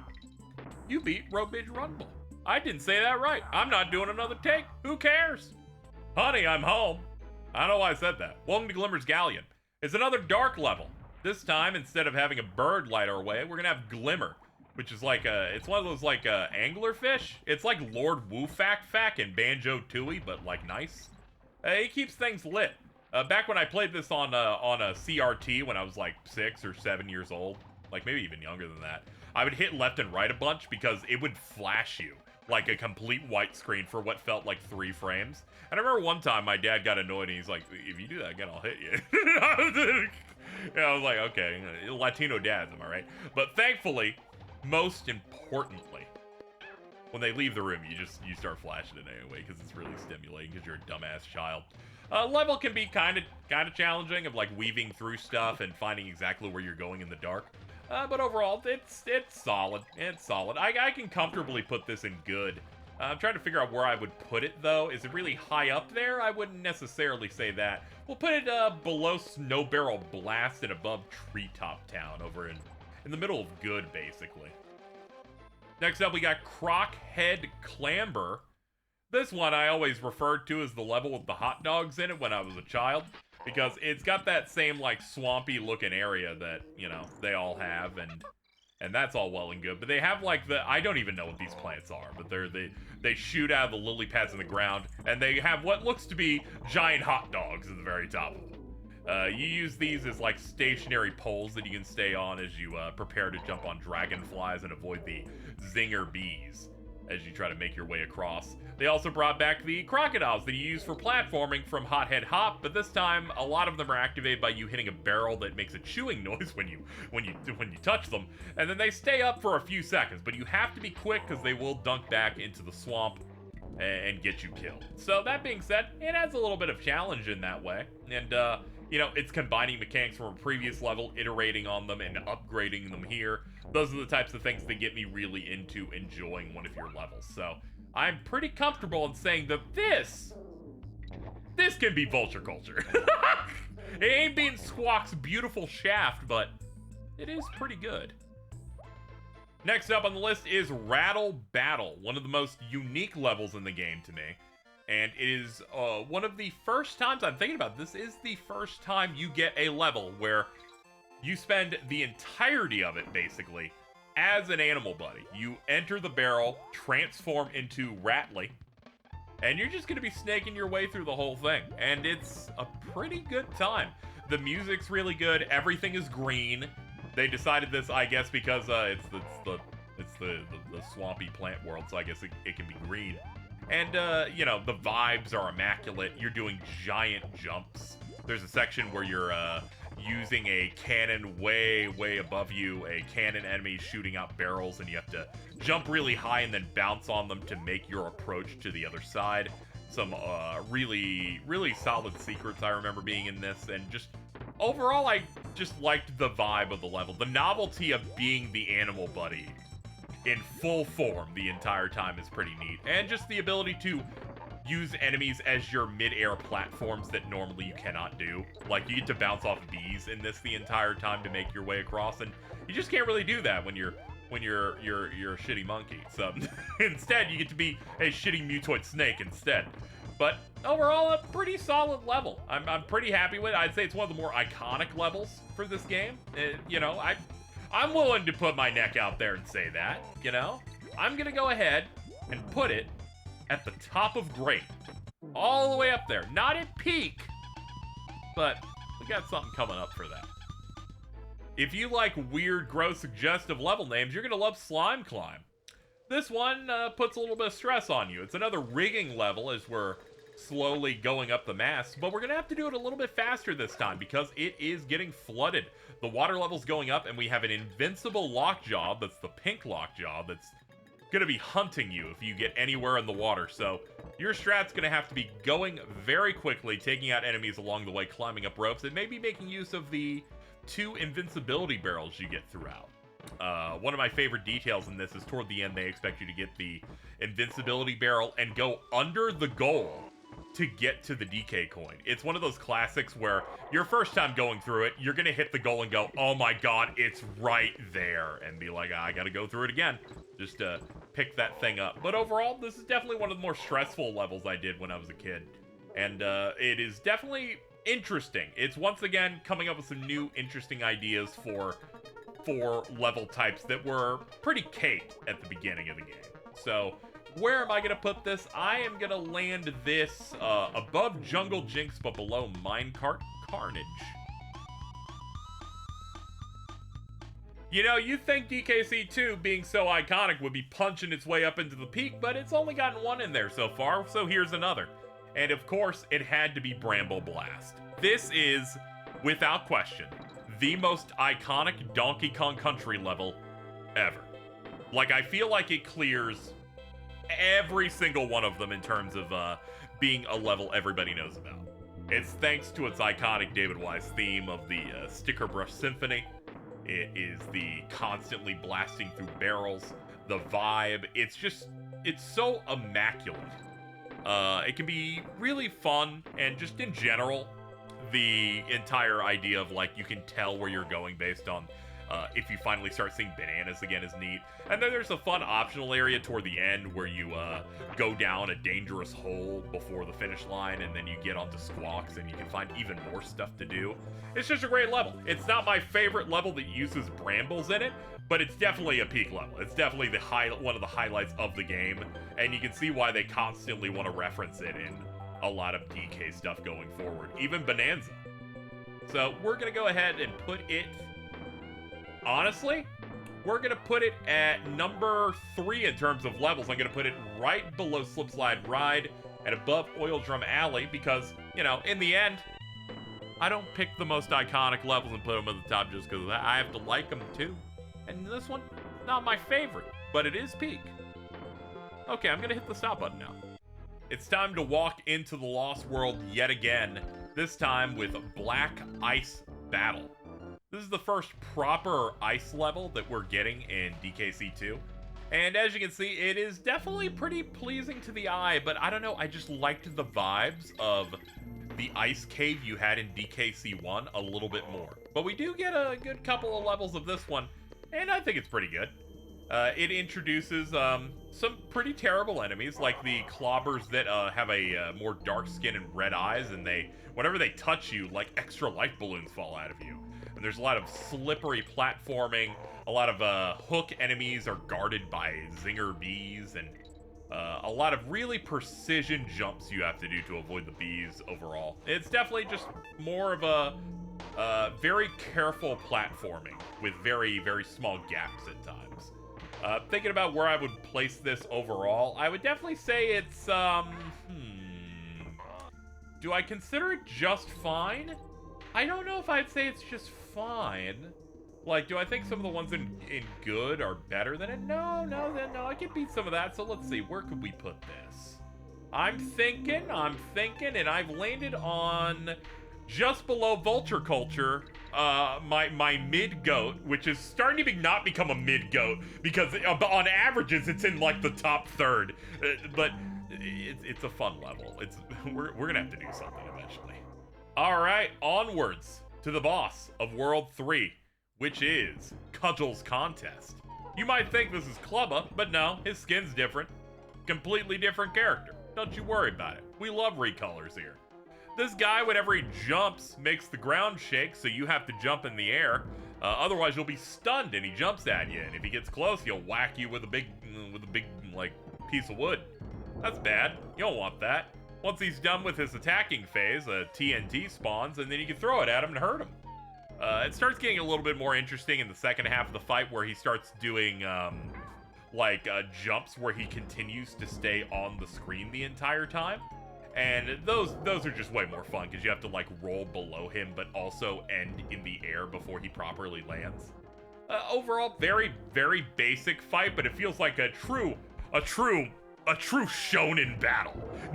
You're squaring off him with his real big bat, you with several tons of TNT. Pretty solid, I have to say. Where am I going to put it then? I'm going to say that it's good. We're going to put it above Hothead Hop. That's where I'm good. That's where I've landed. Let's go. Welcome to the mid-game, folks. It's time for World 4 Crazy Kremland. They got themselves a theme park here, which is cool as hell, but it's also bee-themed. I don't really know why, but we start with Hornet Hole. If you love suggestive names, I've got a Hornet Hole for you. This one introduces the concept of anytime you're in one of these beehives, there's plenty of honey, and the honey makes you stick to the ground, so you cannot move when you land on it except through jumps, and you can also climb by sticking to it on walls and jumping your way up. That as a gimmick is pretty good, and they show you that Squitter gets to be immune to it if you get a hold of him, which you do in this level. Some well-placed secrets, some pretty decent challenges, because there are some enemies that can only be defeated with cartwheels, but they put them where you can't do that, in the honey areas. Overall, I really like it. I also like the foreground effect of like the honey like dripping onto the screen. It once again, you know, flexes a little bit of that nice visual style and atmosphere. I like the little hornets that aren't even trying to make much trouble, and they're just kind of like hanging out. I guess they're like the younger ones. They're just like in a hole, just kind of like checking you out a little bit. You know, eventually these guys are slowly gonna die off as we enter the third game, since we have killed their queen. I don't know if it was necessarily an intentional design to make it so that they only have these bees in the first two games after you kill the king and queen, and then move on to a game that has a new type of enemy, but I think our Kongs may have done a genocide. Genocides aside, as if we can walk our way through that one. I'm gonna go ahead and put this at the top of good. I think this is a pretty solid level with a decent challenge and a cool gimmick to it, and that's good. I think we're doing pretty good, guys. We're on level 4-2. I fixed the audio problem that was mostly in the first game. I don't think I've made any errors making any of the assets for this video at this point. I think we're really getting close to actually getting a good workflow. Moving on to Target Terror, it's the second level, and it's the first minecart level of DKC2. This time they're themed based on roller coasters. This one, you have two different types of barrels. We got X's and check marks. The check marks will allow you to open the gates that allow you to progress. If you run to a gate, you lose one of your Kongs. If you hit the X-shaped barrel, well, it's going to make sure that thing stays closed. So, really, all you need to worry about is making sure that you hit the proper check marks, make it across. This is also one of those minecart levels where you only control the Kongs and not the cart itself. So you got to jump and reach some of those hard-to-reach spots.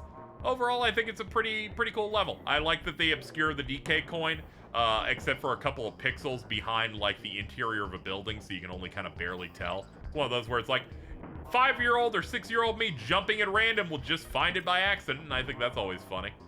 Overall, solid level, solid minecart level.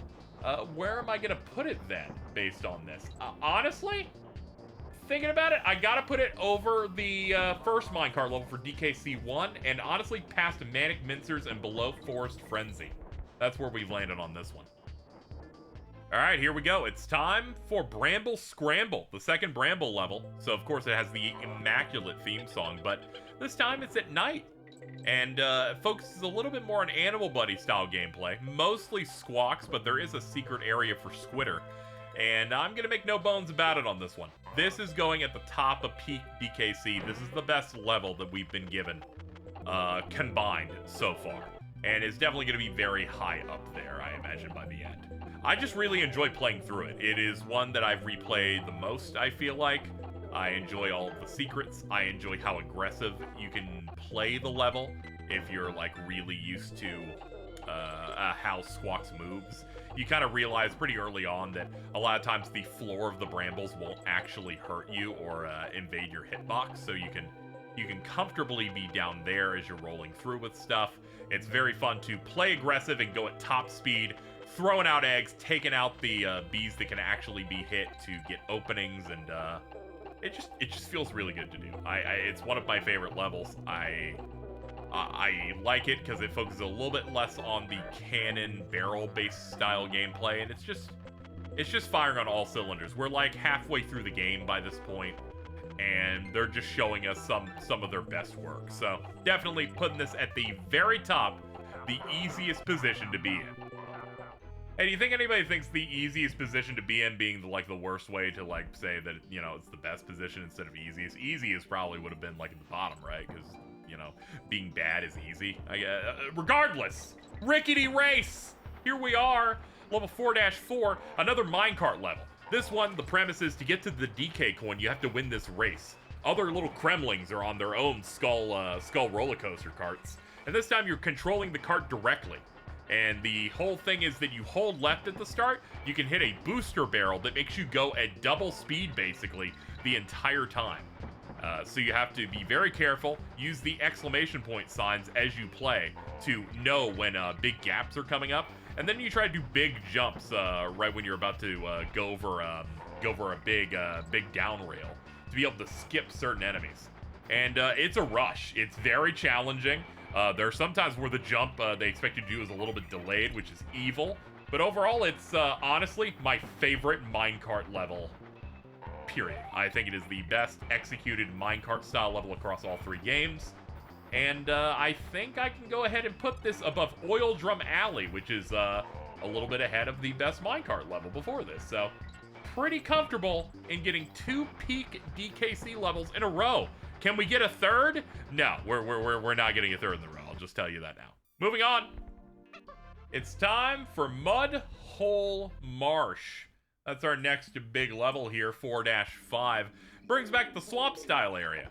What do we got in terms of new arrivals on this one? Off the top of my head, of course, we have way more dragonfly enemies in this one than we had before.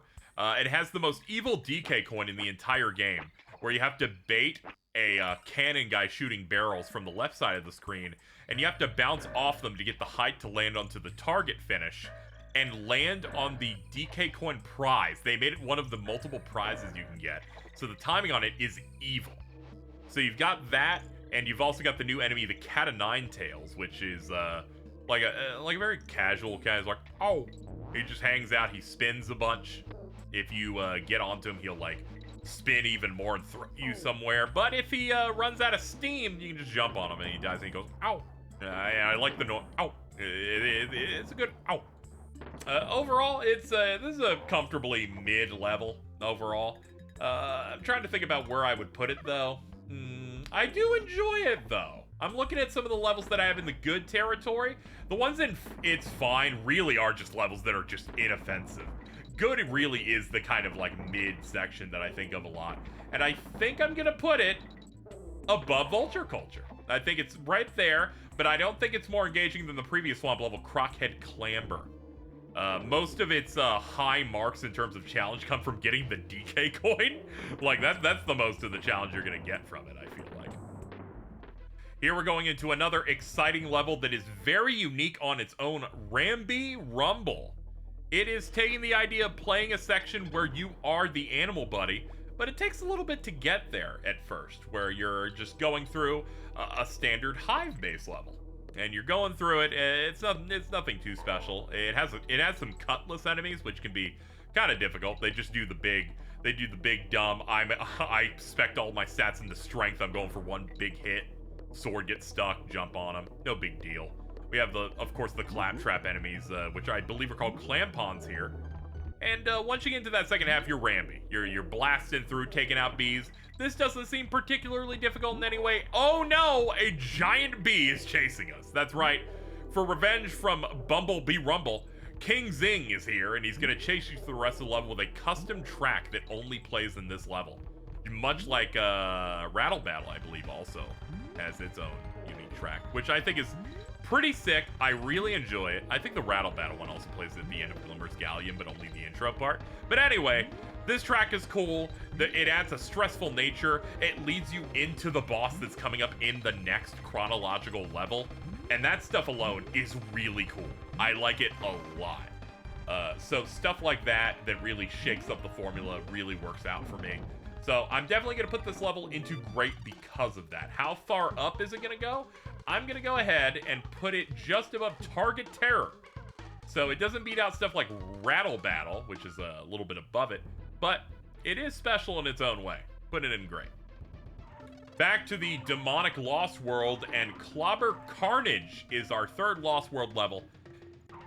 And this is where these levels start getting actually quite hard. This one is rough. Clobber is specifically the Kremling enemies that are inside barrels and go, "Oh!" and then just starts running at you with different types. Like the default green one that just like bumps you, the yellow one that knocks bananas out of you, and then you of course have the dark ones that are taking your extra lives. But that isn't the main thing that's going to cause you a lot of trouble here. The thing that's going to be really challenging is when you start getting on the auto-scrolling barrels. How these work is they move to the right, and eventually bees are going to be directly in the path of that barrel, so you have to launch into another one. And they give you a bunch of barrels that run on either 1 or 2 second timers that you then have to shoot to, and then immediately position how you're going to shoot out of that barrel back into the main center one. And there's a lot of dodging of bees in this. This is honestly one of the hardest levels in the game. It is a mess.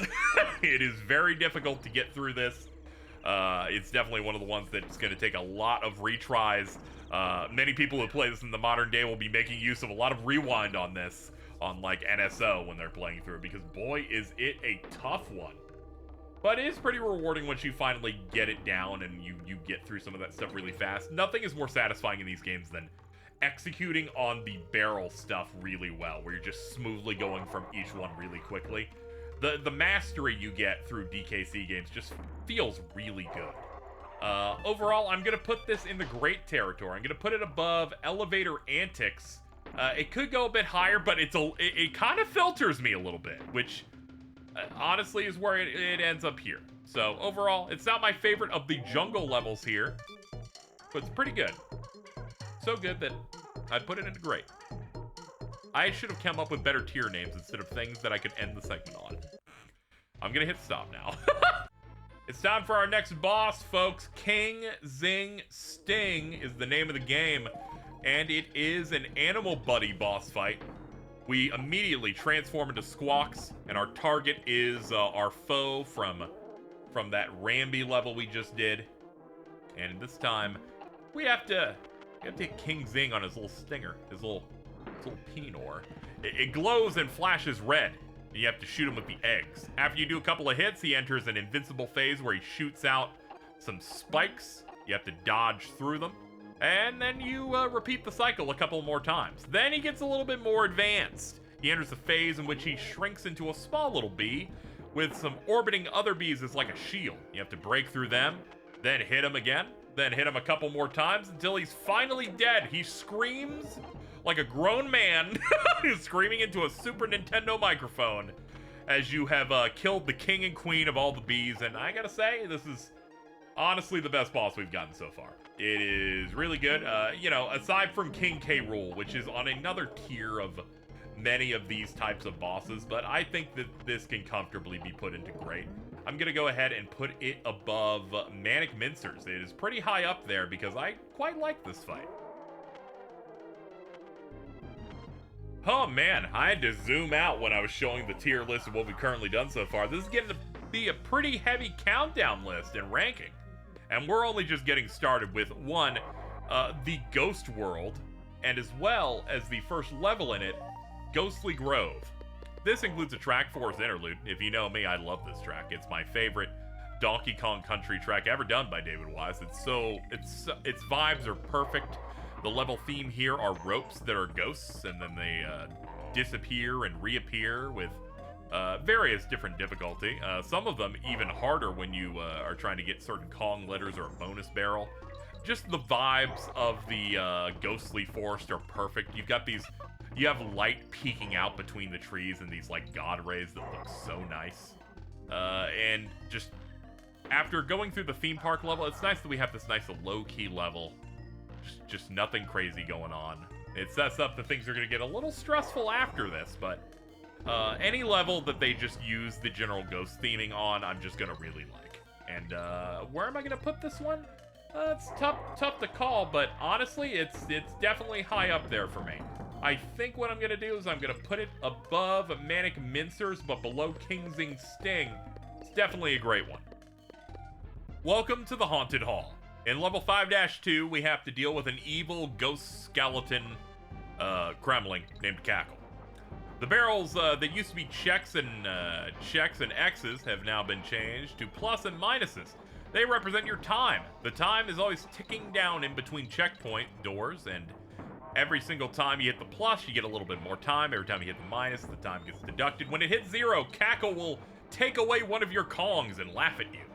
And the whole goal is to be able to survive and get you to the other side of that door before you run out of time. This gets progressively more difficult as they try to mix in the minus barrels in really rough spots, and it becomes a real challenge to make sure that you hit all the ones that you need to so you can survive. Also, some really rough B positioning to also make it a bit difficult. Overall, I'd say it's pretty solid. If you made me choose, I'd say I enjoy the minecart levels the most when you get to control the minecarts jump rather than the Kongs jump. Not that I think the other ones are bad, I just kind of like these a little bit more. This is definitely a great level, great theme throughout, really ratchets up the stressfulness of the level itself. Is it better than Rickety Race, though, for me? I'm gonna go ahead and say no. Is it better than Oil Drum Alley? No, but it is better than Minecart Madness. So I'm gonna put it right there. It is in peak DKC, because how couldn't it be? This level's sick, dude. It's so good. Next up in 5-3, we have Gusty Glade. This is yet another spooky forest. It even lets you use Rattly for the first, chunk of it. But the main gimmick it has here is used in 2 other levels later, which is a wind physics.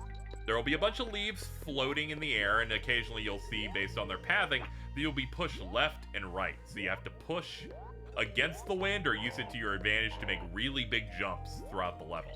This is a great level. It beyond great. It's probably going to be going into the peak territory for me.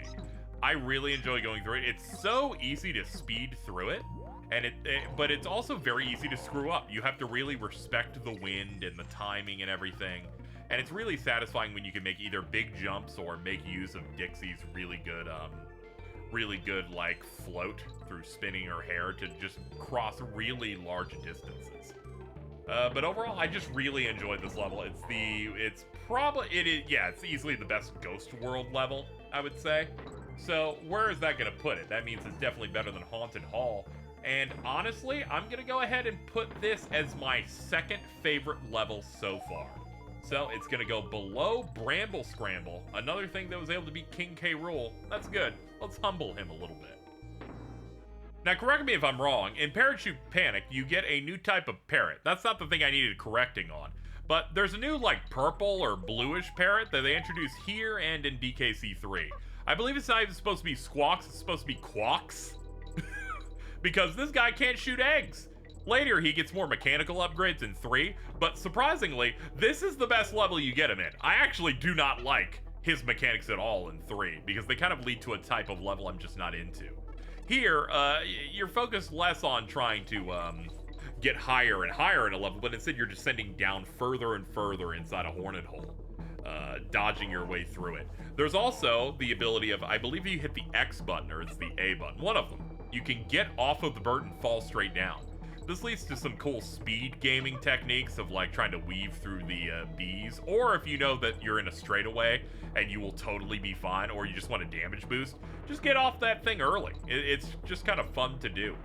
This is really the only time I like this parrot in use of levels. I just kind of like levels where we're just kind of moving.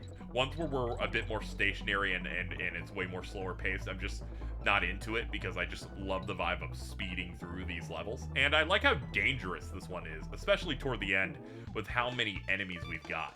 Is it in the peak territory? Definitely not, but I would say it's pretty great. I'm actually going to put it above Rattle Battle.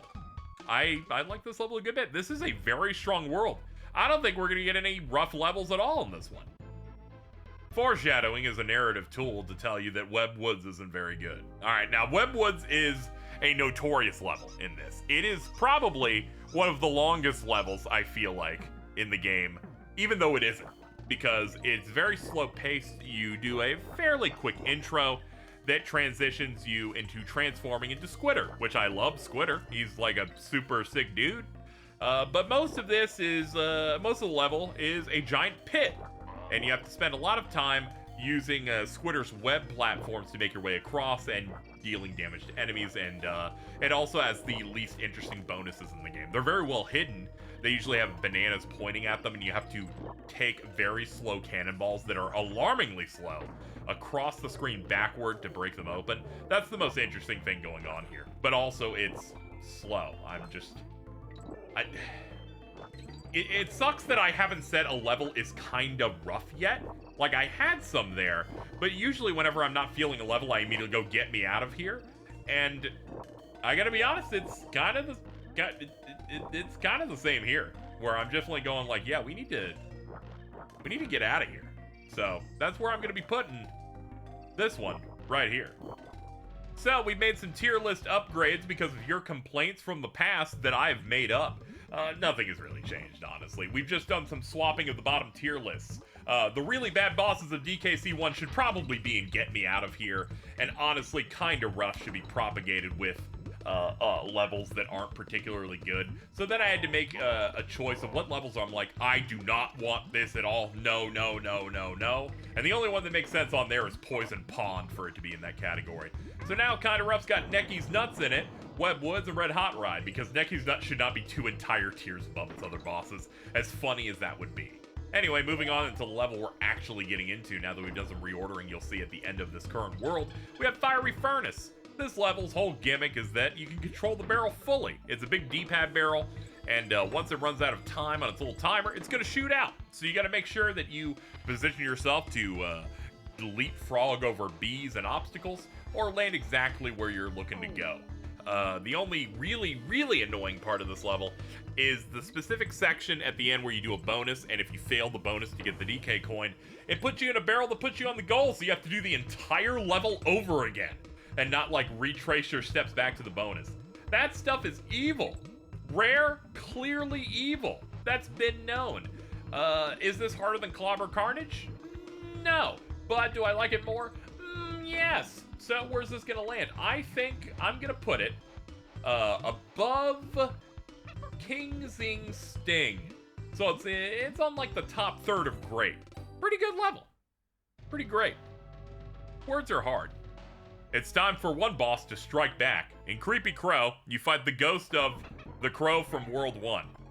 Him, armed with a bunch of mini neckies, are gonna try and kill you, but there's at least one of them that's living, and we must kill them, as that is the rules. When you do that, you get a barrel. Then you can throw it at the Creepy Crow, deal damage to a ghost, I guess, and then he'll fly up, and then you have to battle your way up, climbing to try and avoid eggs coming from all directions, kind of tracking your last known position as you try to make your way up, which can be challenging, but really satisfying to go really fast all the way up. Once you make it all the way to the top, you go through the phase again with some additional birds to dodge. Rinse, repeat, solid boss. Have to say, one of the cooler bosses in general, because not many ghosts have the ability to explode. You removed the existence of this bird. Good lord. True haters just don't need to exist, I guess. So where are we gonna end up putting this in the pantheon of bosses? Well, honestly, I like it more than King Zing's Sting, so I'm gonna put it above that, but that means that it's not gonna go much further. Honestly, above Fiery Furnace. Yeah, I'm feeling good about this. Alright, let's show them the image as we play out and go to the next world. Good news, everyone! The audio bleed-in is back! I noticed it eventually, but how long will it take? Either way, I'm sorry. Don't worry, once it gets fixed, we have no more problems ever again, except for the fact that I think I'm missing some tier list images, but we won't worry about that. If you don't see them pop up on boss fights, you'll know why. Alright, moving on to the first level of World 6, K-Rool's Keep. We have Arctic Abyss, which is a transformation level for Ungard, taking our way through the flooded icy caverns as we try to infiltrate our way up K-Rool's castle, and this world's so cool. I feel like the run of I think it's the ghost level all the way into the castle world. It's just this really good streak of cool level ideas and great anticipation for getting to fight the pirate king that lives in a castle. Overall, this level it's fine. I find myself enjoying it. I would give it a good, but it's definitely the weakest of this world in particular. You know, it's a water level. You got Unguard, you've got the starfish enemies that are pink that kind of home in on you a little bit more. But aside from that, you know, we've seen this stuff before. I'm gonna put it below Cleaver, the boss fight, and above Croctopus Chase. Additionally, I am also updating the tier list a little bit. As more competition has come in, that means that things that used to be considered good can maybe get, you know, power scaled out into it's fine. The 5 levels of that would be the bottom 5 that are currently in good, and they've now been moved to the top of its fine, being Barrel Cannon Canyon, Coral Capers, Orangutan Gang, Lockjaw's Locker, and Millstone Mayhem. This will continue even in DKC3, but that's how things are looking. You know, the list is fluid as we go through it here. And yeah, let's move on to the next one. Next up, we've got Windy Well, the final mining level for the game. And boy, did they pick a winner for us here. Oh my goodness. After we got Gusty Glade in the previous world, getting another wind physics-based level, combining with one of my, if not my favorite, aesthetic and music combo. Really, really good. This time, the wind is pushing you up. So as you jump, you find yourself unable to go onto the ground.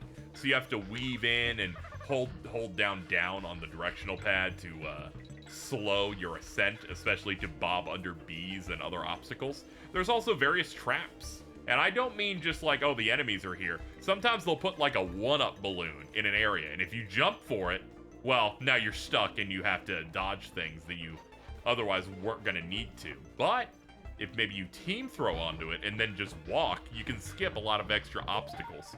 There are also other times of like how you handle this level. You can make it a lot easier for yourself. But I gotta say, this is peak DKC for me. Very challenging. Love the level theme. Love the concepts. I already liked Gusty Glade.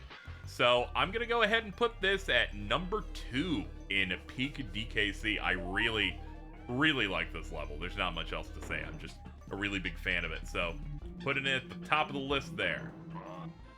With that all squared away, it's time to get into some more castle-themed stuff with the first castle-themed level, Castle Crush. First, I like the theme of the castle. It has a really imposing vibe to it, really sells that we're on our way to the big final battle. And what better way to do that than with this auto-scroller? It's going up the entire time. You're at the risk of getting crushed by the by various incoming parts of the ceiling. This auto-scroller is also like 5 minutes long. It is probably one of the longest levels in the game through this. You go through multiple different animal buddies, multiple different configurations of enemies that are in little pockets in the wall so they can continue to harass you for long periods. This is definitely a skill check, and I like it a lot. This is also another really great level for the game. It's hard to get me to enjoy an auto-scroller, but the theming of it and the challenge of it and the vibes definitely push it up there for me. So I'm thinking about where I'm going to end up putting this one, and I have landed on putting it past Bramble Blast in the peak category. That's right. We got 2 big ones in a row. Upgrade pair, that will not be necessary. It is quite good. Moving on for a little break, it's time to cool off with Clapper's Cavern, the last ice level we have on offer, with the exception of some sections in a later level. This is the last full ice level. The theme is relatively simple. We have the Clapper Seal again, and it once again can cool things down, but since this is already an ice level, just cooling down the water completely freezes it over, making it a traversable ground for you. Which is good because we have the evil purple or pinkish lockjaw that you have to deal with. So concept is running through the ice floor as fast as you can, and sometimes you just are not going to be able to jump over the enemy, so you're going to have to quickly slide by holding down and using the ice physics, which I think is kind of a stylish way of platforming. I used to remember playing this a lot as a kid, just feeling great that I could just barely slide over enemies with the momentum and the slippery nature of the ice. And overall, I'd probably say this is the best ice level in the game. of all of them that they give you, which is pretty good. It's still not touching DKC1 Slide Ride, but it definitely clears a black ice battle. Is that the only ice level in this? I guess it is, with the except of Arctic Abyss. Okay, yeah, so they really kind of backloaded these now that I think about it. So where am I going to put this? I'm going to put this, you know what? I'm going to go ahead and put it into the bottom of Great. And I'm going to push Lava Lagoon out of Great into the top of Good. That's where I've landed on that. We are uplifting so many things. The list is falling apart at the seams, but we're still figuring it out. Back to the castle, it's time for Chain Link Chamber, another really solid level. Focuses way more on rope mechanics, or in this it would be chains. Weaving through enemies, a lot of really aggressive birds and cannon fire. About what you'd expect, and plenty of bees. There are also some cool sections where they have you have to outspeed some bees as you're like speeding through a section of having to jump through a lot of chains to get to progress. Overall, it's pretty good. After a sequence of really, really great levels, this is simply a good one. There's nothing too remarkable here. It's just, you know, it's solid. It is definitely solid. I'm gonna put it into good. I'm gonna land on putting it, where would I put it? Do I consider it better than Arctic Abyss? I do. Okay, so it's a little bit farther in good. I'm gonna put it, you know what? I will put it ahead of Vulture Culture, which is finally, that one's starting to finally like take a little bit of damage and get pushed down a little bit, which is good. I don't know why I've decided to consider that one the protagonist of the list. I think it's because that's the moment I started like really enjoying my replay of these games, was right when World 3 started. Anyway, that's what we're looking at in the front half of the good tier. Let's move on to something a little more toxic. Here we go. This is the final main level in K. Rool's Keep, Toxic Tower. This can be a very challenging level, mainly for the first half of it. So you have some poison liquid filling from the bottom of the screen. You'll take damage on contact, and if it overtakes you, you're basically screwed. You start with a full-ass transformation into Ratley, and you have to do some platforming, you have to do some super jumps.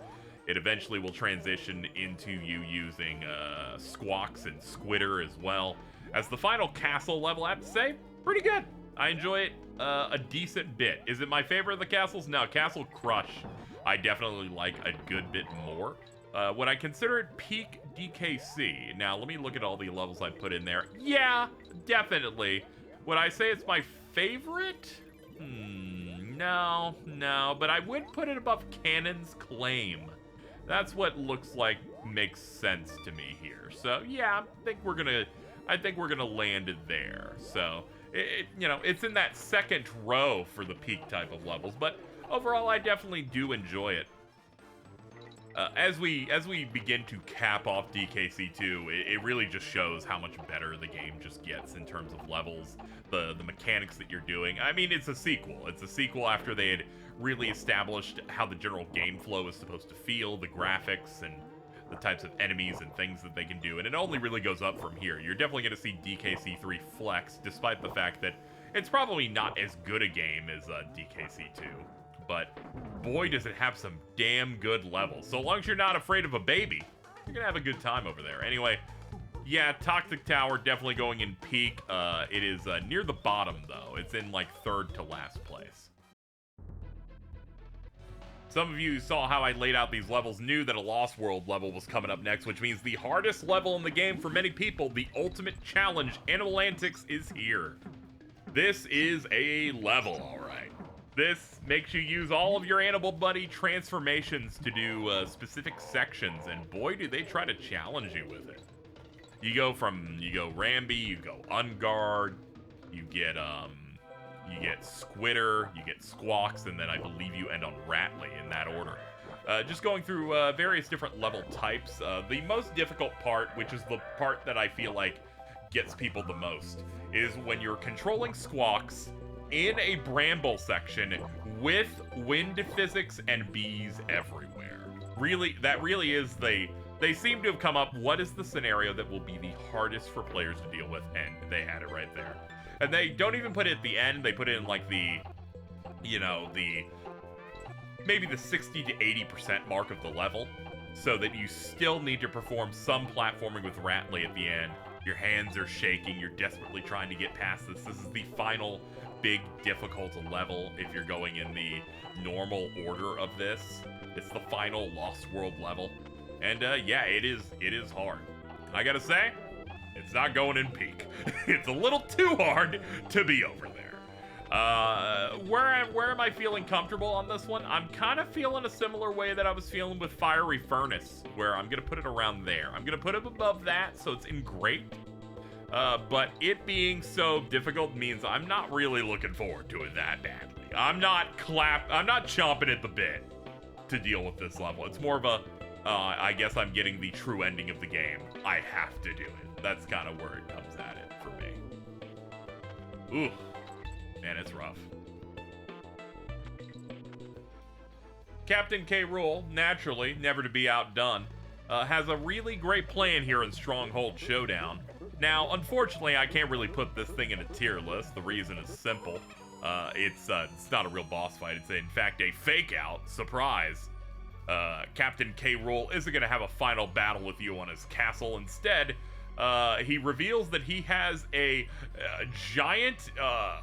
like airship, which is hilarious. It's the Flying Croc, and I feel like this is obviously what set up the false ending stuff that the Banjo-Kazooie games had. It has that same energy of surprise, you won a game show. Now the real fight happens a little later. This transitions into the only playable normal level for World 7, the Flying Croc, which is a bramble level. It's the end of everything. It's Screech's Sprint. You have to navigate through a lot of bramble-related stuff until you get to the midway barrel. After that, you're turning into Squawks, and you're doing a race against, I guess, what presumably would be, like, Captain K. Rool's, like, pirate parrot that every pirate seems to have in media. And you race against them. I'm pretty sure you can't touch them or you take damage, but I'm never getting near them because I am bolting ahead, attempting to get good speed here. Another level with a unique theme once this starts, and I just really like the vibes here. The brambles look like red and like they're dying almost. The sky has this psychedelic purple look to it. The color palette does a lot, and making this race an exciting like final thing to do when you're about to beat the main game. Pretty good. I enjoy this. I also like the comedy of you go up to the save points in this game, and they always give you your first save for free on a new save point, and then they charge you 2 coins afterward. This last save, when you hit it after this level, it says you must pay 1 coin with an exclamation point. Rare just loves running bits on the player, and they're like, hey, just go grind a coin, dude. Just go get it done. Anyway, that is Screech's Sprint. Very much enjoy this level. Where am I gonna put it? I think it's gotta go into peak. I'm gonna go ahead and put it above Tanked Up Trouble and Cannon's Claim, so it's right next to Toxic Tower. Let's get in to the big fight. And here we go. It is time for the K. Rool duel. This is, without question, the best boss fight across all of the DKC games. I'm not going to count the, of course, the ones we're not covering, the retro games. I have much less experience in them. Nothing mean to say in regards to that. But when we look at the trilogy here, this is easily the best fight. The theme is fantastic. This time, instead of jumping on K. Rool's head, we're instead throwing his cannonballs into his blunderbuss as they're getting sucked in. And a lot of dodging on the various different things that he does. Every single time you get to a new phase, they give you another tag barrel that you can maybe use, and it will stay there until you've done one more hit on his current phase, then it shatters. So you can't cheese it too much. Phase 1, very simple. He just puts cannonballs on the ground. Second phase, he has different ways that he shoots them out in different patterns and in different properties. And then we hit the third phase, where things get sick as hell, where he just starts shooting magical spells at you that freeze you in place or reverse your controls. And then the final, most stressful thing that made it so hard as a kid to beat this damn game is just him teleporting and trying to suck you in. And the worst part is Dixie's run speed is slow enough that she can easily get sucked in by K. Rool. Diddy is like the optimal one to be able to beat this because of his superior speed. But in the end, you finish it up and you find yourself being a big winner. Of course, this is going into the peak category. Of course it was going to be. They end really strong. And I said it's the best boss fight, which means it automatically has to go above Gangplank Galleon, which was already pretty high up there. And I'm looking at the other things, and does it beat those other things? And I'm gonna say it, for me, beats out Gusty Glade and Windy Well, putting it at number 2. Overall, really solid level. I would like to point out one additional thing. While I was capturing footage for these, which, if people were wondering, I played these in advance of the stream I recently did, where I played them all for the audience. I recorded these separately on my own, like a week in advance, because I wanted footage of me only focusing on playing them. Because, you know, whenever we're streaming, we tend to stop and do digressions and whatnot. So, while I was doing this, because I did Animal Antics and unlocked the true final boss out of sequence, because you shouldn't be able to do it, but I cheated in the Creme coins to do it, I caused a bug. The bug appears after you finish this fight, in which King K. Rool does not know how to fall and is stuck in the air, but all the sound effects of him getting chewed up at the bottom of the ocean still play. I thought that was hilarious. I did not mean to do this. I am sorry. I am so sorry. But let's get into ranking and discussing the true final boss in Crocodile Core. This is it. This is for all the marbles, folks. Closing out Donkey Kong Country 2 with its true final boss. They give you 2 K. Rool fights in DKC2 and 3. One for the main game and one for beating their Lost World. And this one has continuity of, like, K. Rool being like, oh, I got seaweed over me. I'm shooting fish out. And this is a weaker fight than the one you did. Honestly, I consider it a victory lap because it's significantly easier. It is one phase. You just have to hit him once. But he will be attacking you for about a minute and a half, shooting various amounts of cannons. He is shooting the purple reverse control spell at you occasionally, and continues to ramp up how the cannonballs are hit, where it's like, I'm gonna shoot 3, and then he just shoots 3 in a different angle, and then I'm gonna do 4, but one has a gap in there, and then he kind of continues that until finally you do one last hit to defeat him and lay waste to Crocodile Isle, closing out Donkey Kong Country 2. What a fantastic game that I'm happy to have revisited here for a video. But where do I put this? Do I put this in peak? No. Like I enjoy this boss, but it definitely is a lot weaker in that it's just one large phase. You kind of just bask in the vibes that you beat the game. So I'm gonna say it's good. It's good. I'm gonna put it right below Mudhole Marsh, and that's above Chainlink Chamber. Now you can see on this image where we're at on the tier list now. We've got ourselves some stuff in the Get Me Out of Here tier. We've moved some things down, and we're slowly moving our way into making it a definitive list of every stage in Donkey Kong Country history of those 3 games. Anyway, let's move on to the final DKC3.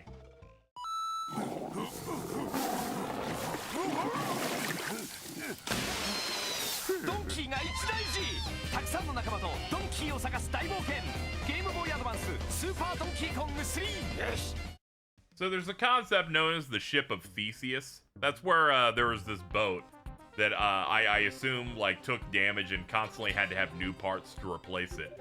And the idea is like, is it really that ship anymore if so much of it is something else? Now, we can apply this to Donkey Kong Country in that here we are in Donkey Kong Country 3, a game that does not star Donkey Kong aside from like one cutscene in it, and it doesn't even star his friend Diddy. This is a game about Donkey Kong's best friend's girlfriend, Dixie Kong, and a random baby cousin that she has. I hold no hate in my heart toward this game. I love it. I think people are too mean about it, but I do get it. There's a big tone shift, a vibe shift from this game, and it's way more cartoony, way less of a more atmospheric, you know, it's like the jump from like maybe something almost Tim Burton-esque into something that is like Disney cartoon that you would see. But overall, I love the mechanics, I love the world, I love the vibes here. I have no problem with it. And this first level is basic as hell, has an elephant in it, and almost nothing happens. It looks good though. Anyway, it's in fine. It's fine. We're you know what? We're putting it below Jungle Hijinks though. All right, now that we're out of Lakeside Limbo, we've got Doorstop Dash. Full disclosure, I feel like DKC3 doesn't make an amazing impression to people, mainly because I feel like its first world is particularly weak while also being very easy on top of it. That said, Doorstop Dash has some good ideas in it. You basically hit these devices and pull down on them to pull up metal shutters to get into new doors, but the problem is, I think the sawmill level style they have here that they use in World 1 and World 2 is ugly. I don't really like it that much. I think it's one of the weakest level, like, theming that they have. And it's a shame that we have a couple of levels of it in this world. As a result, based on vibe, I'm unfortunately gonna put this one in kinda rough. That would put it right above Web Woods, because Necky's Nuts is way more engaging because it's Necky's Nuts. So it's gonna have to go there. Sorry to be rough on DKC3 at the start. I'm a big fan of it, and you're gonna see it later, but you're definitely not gonna see it now.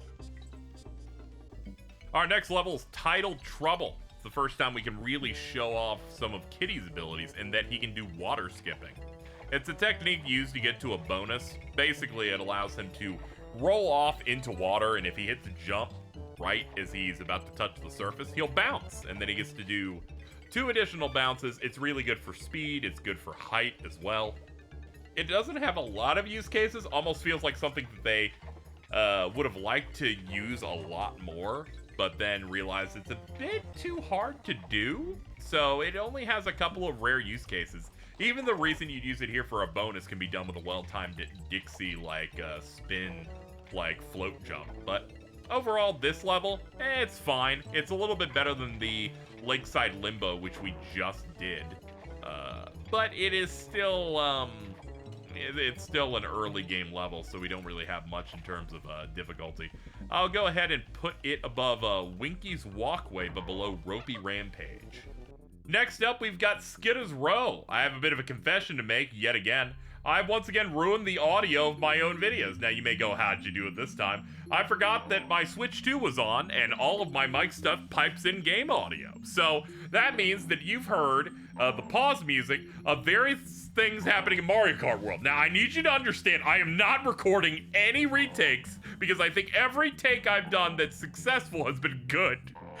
Now you may go, KZ, this is the worst video I've ever seen. This is why you're not a real YouTuber. This is why you will never, and I mean never, be a success. And to you I say, please stop being so mean to me. Can you please be nice? I am literally just a little guy. Anyway, Skidda's Rose and Snow Level. Very basic.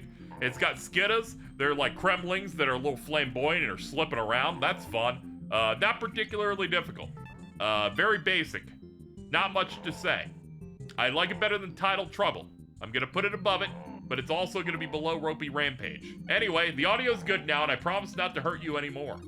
I guess now we can talk about Murky Mill, which serves as the final level in this particular world. They go with a more strict format now of there's always only gonna be 5 levels per world. Sometimes they overdo it, but this time they stick to the formula even for the Lost World. This level I find to be very, very boring. The concept is simple. It's the first animal transformation full level that we get, this time with the new animal buddy Ellie the elephant that we got a taste of in that first level. We don't get its full mechanics here, which I think betray how cool this is as an animal buddy. All we get here is that you can suck up barrels and throw them, and he kind of goes through this evil dark mill. Ellie is afraid of rats, and then get scared sometimes, but only occasionally. Sometimes you can jump to clear them, which makes things a little easier. But overall, it's a weak level, man. I gotta put this in kind of rough. Honestly, I like Webwoods more than I like this level. It's early in the playthrough, which I think makes it even worse, if I'm being honest. Another thing I thought I would mention is you're like, Casey, why are you keeping some takes where the audio is occasionally, you know, a little questionable at points? And I need to explain something to you. When it comes to making scripted or full video style content, my self-confidence is at such a low level that if I had to redo stuff, I would lose all confidence and the video would die. I'm surprised I'm making something of this type of scope as is. It's just, it's hard. I'm always second guessing myself. Anyway, that'll do it for this level. We're gonna move on to a boss that's gonna make Very Naughty sweat.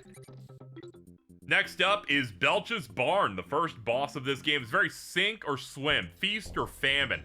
If you had a time jumping on the bugs that he shoots out and throwing them into his mouth, you're gonna have a great time. If you don't, it's gonna be difficult. For me, I've had this muscle memory in me since I was 9 years old, so this boss goes down even faster than the DKC1 bosses. So I gotta be honest, get me out of here. I'm gonna go ahead and put it under Dumb Drum. Yeah. It's time for World 2, where they have a chance to redeem themselves here in the Kremwood Forest, starting with Barrel Shield Bust Up. A level that feels like should happen later, and I know it does in the GBA port, because it's one of the hardest levels in this world, honestly. Basically, you got some new little chimp-style monkeys, like, throwing nuts at you, and you have to use these barrel shields that are alongside the ropes as you climb up. Overall, this is a pretty solid level. Concept's cool, they don't really bring it back very much, and the bonuses are really difficult because they have to include these monkeys in them.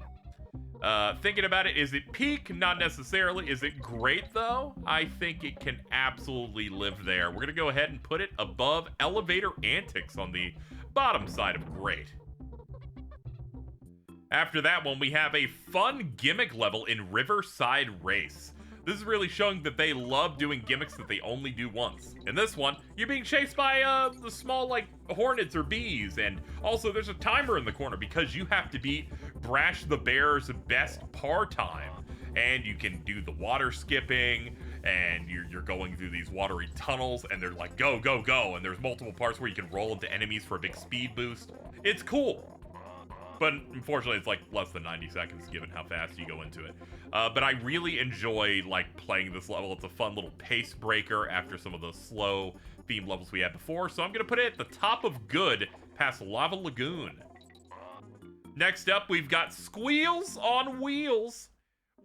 This is the best level using the sawmill. The concept is that the rats are on wheels and they're powering up the security of the doors. The doors won't open until you're able to kill every single rat in the level. You can do it pretty early on the first half, and then they make you do much larger amount later. And it concludes with you jumping down several trap doors to get back to the start. I love levels where it's like your goal is to get to a thing you couldn't get to in the beginning. That stuff, really cool. Introduces Perry the parakeet as an animal buddy. It's a funny little bird that stays way above you, and it matches your movement, so you have to try and get it to the other side, usually for good one-ups. Overall, this level's fun, you know? It's the best use of the sawmill that the game has, but it's also a relatively weak level theme for me, but this level shows that with some good ingenuity and some cool ideas from Rare, they were able to make something pretty good here. So what I'm going to do is I'm going to put it past Barrel Bayou, which puts it into the good territory. I'm shocked I put any of these types of levels in here, but that's just how I'm feeling today. Springing Spiders is our fourth level here for Kremwood Forest, and this is significantly easier than Barrel Shield Bust Up.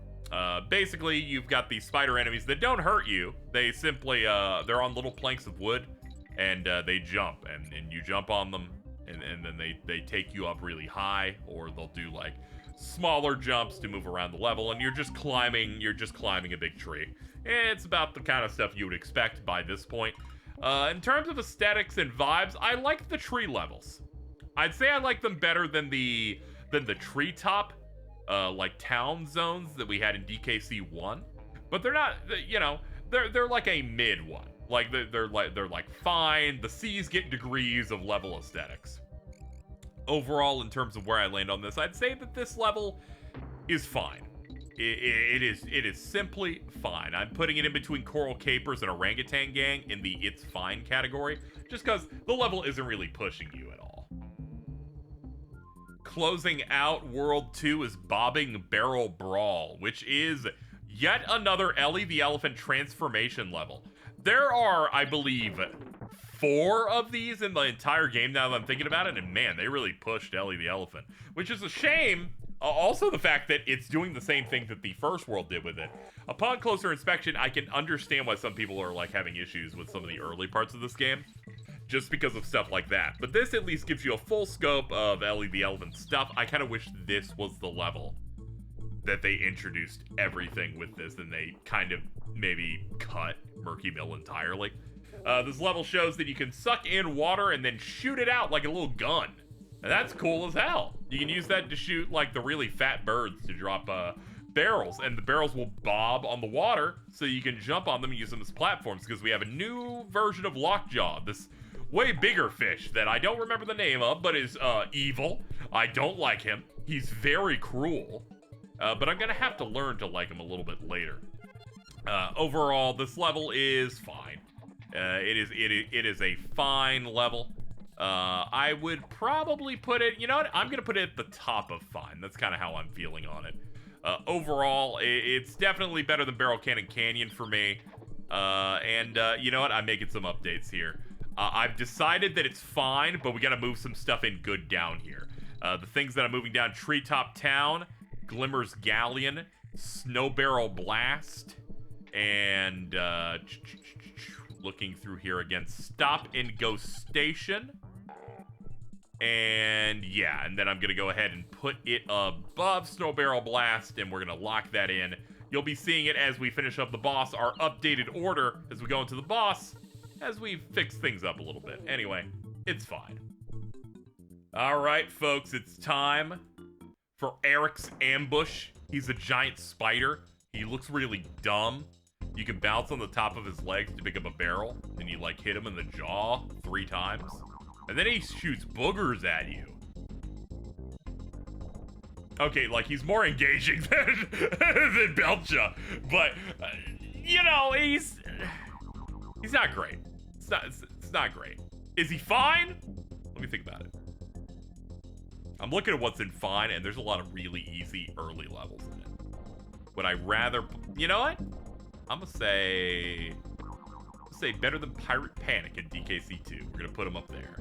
And that will lock us in for what our current list looks like. And I gotta say, it's continuing to get really hard to crop an image with all these levels in it, because there's too many of them. But we have solved many beefs, and it will continue forward. Anyway, that's what we got. Let's move on to World 3, which we're given a choice on. So now you're given a choice of which world to pick up, and my World 3 is going to be Mechanos, the mechanized factory-themed set of levels, and we start with Fireball Frenzy. Immediately, the track that plays here, fantastic. I love the soundtrack to DKC3. I haven't been able to talk about it too much. David Wise did not return for this, instead working on some of the more N64-focused projects as this came out. By the time the N64 was already out, I believe it had been out for at least a couple months, so Eveline Fisher, I believe, is the one that led on most of this, and boy, does she do a great job. Fireball Frenzy is also a great level. The theme for it, really good with the guitars and these owls shooting cannons that almost have this simulated 3D effect to it, and you're going really fast on the ropes and going up these platforms and fighting your way through the factory. I just really like this level. I'm definitely going to put it into the great category, I think. And I'm going to put it all the way above Slime Climb. So it's close to that midway point on the tier list there in the great category. And yeah, I think that works. Next up, it's time for our minecart equivalent, Demolition Drain Pipe. This doesn't use a minecart at all. Instead, it uses like some sort of like toboggan style thing. This is the most interesting version, I think, of this level.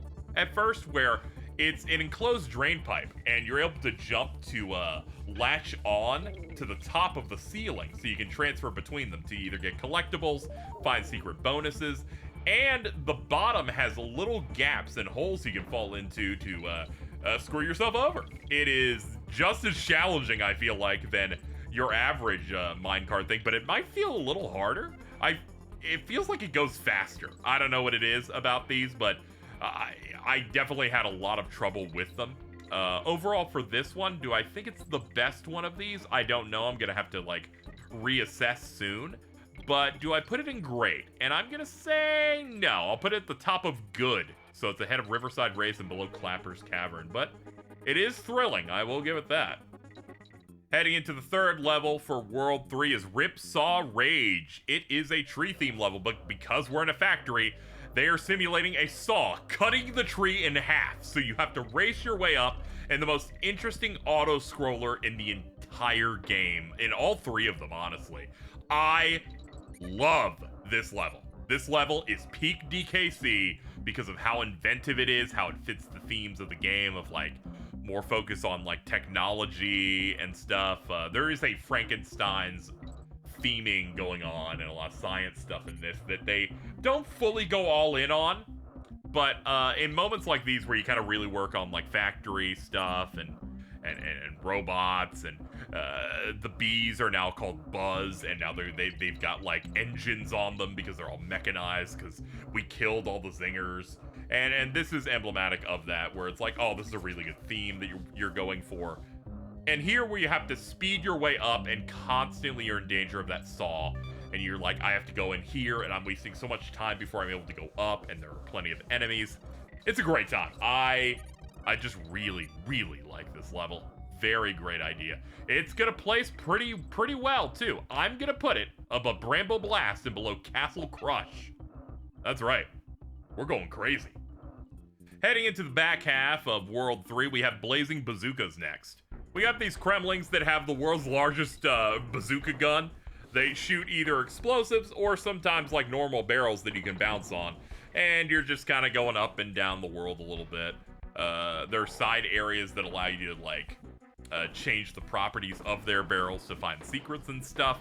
And a lot of the fun comes from going through the ropes really fast to get to the next area and bouncing on their barrels and getting up to them. They can only really die to like explosives, if I remember correctly. I don't think any other thing is gonna take them out.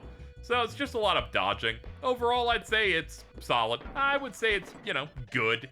It's not hitting like that great area, but I wouldn't say it's like game filler the way most of the It's Fine category tends to feel. I will put it just above Vulture Culture and below Chainlink Chamber.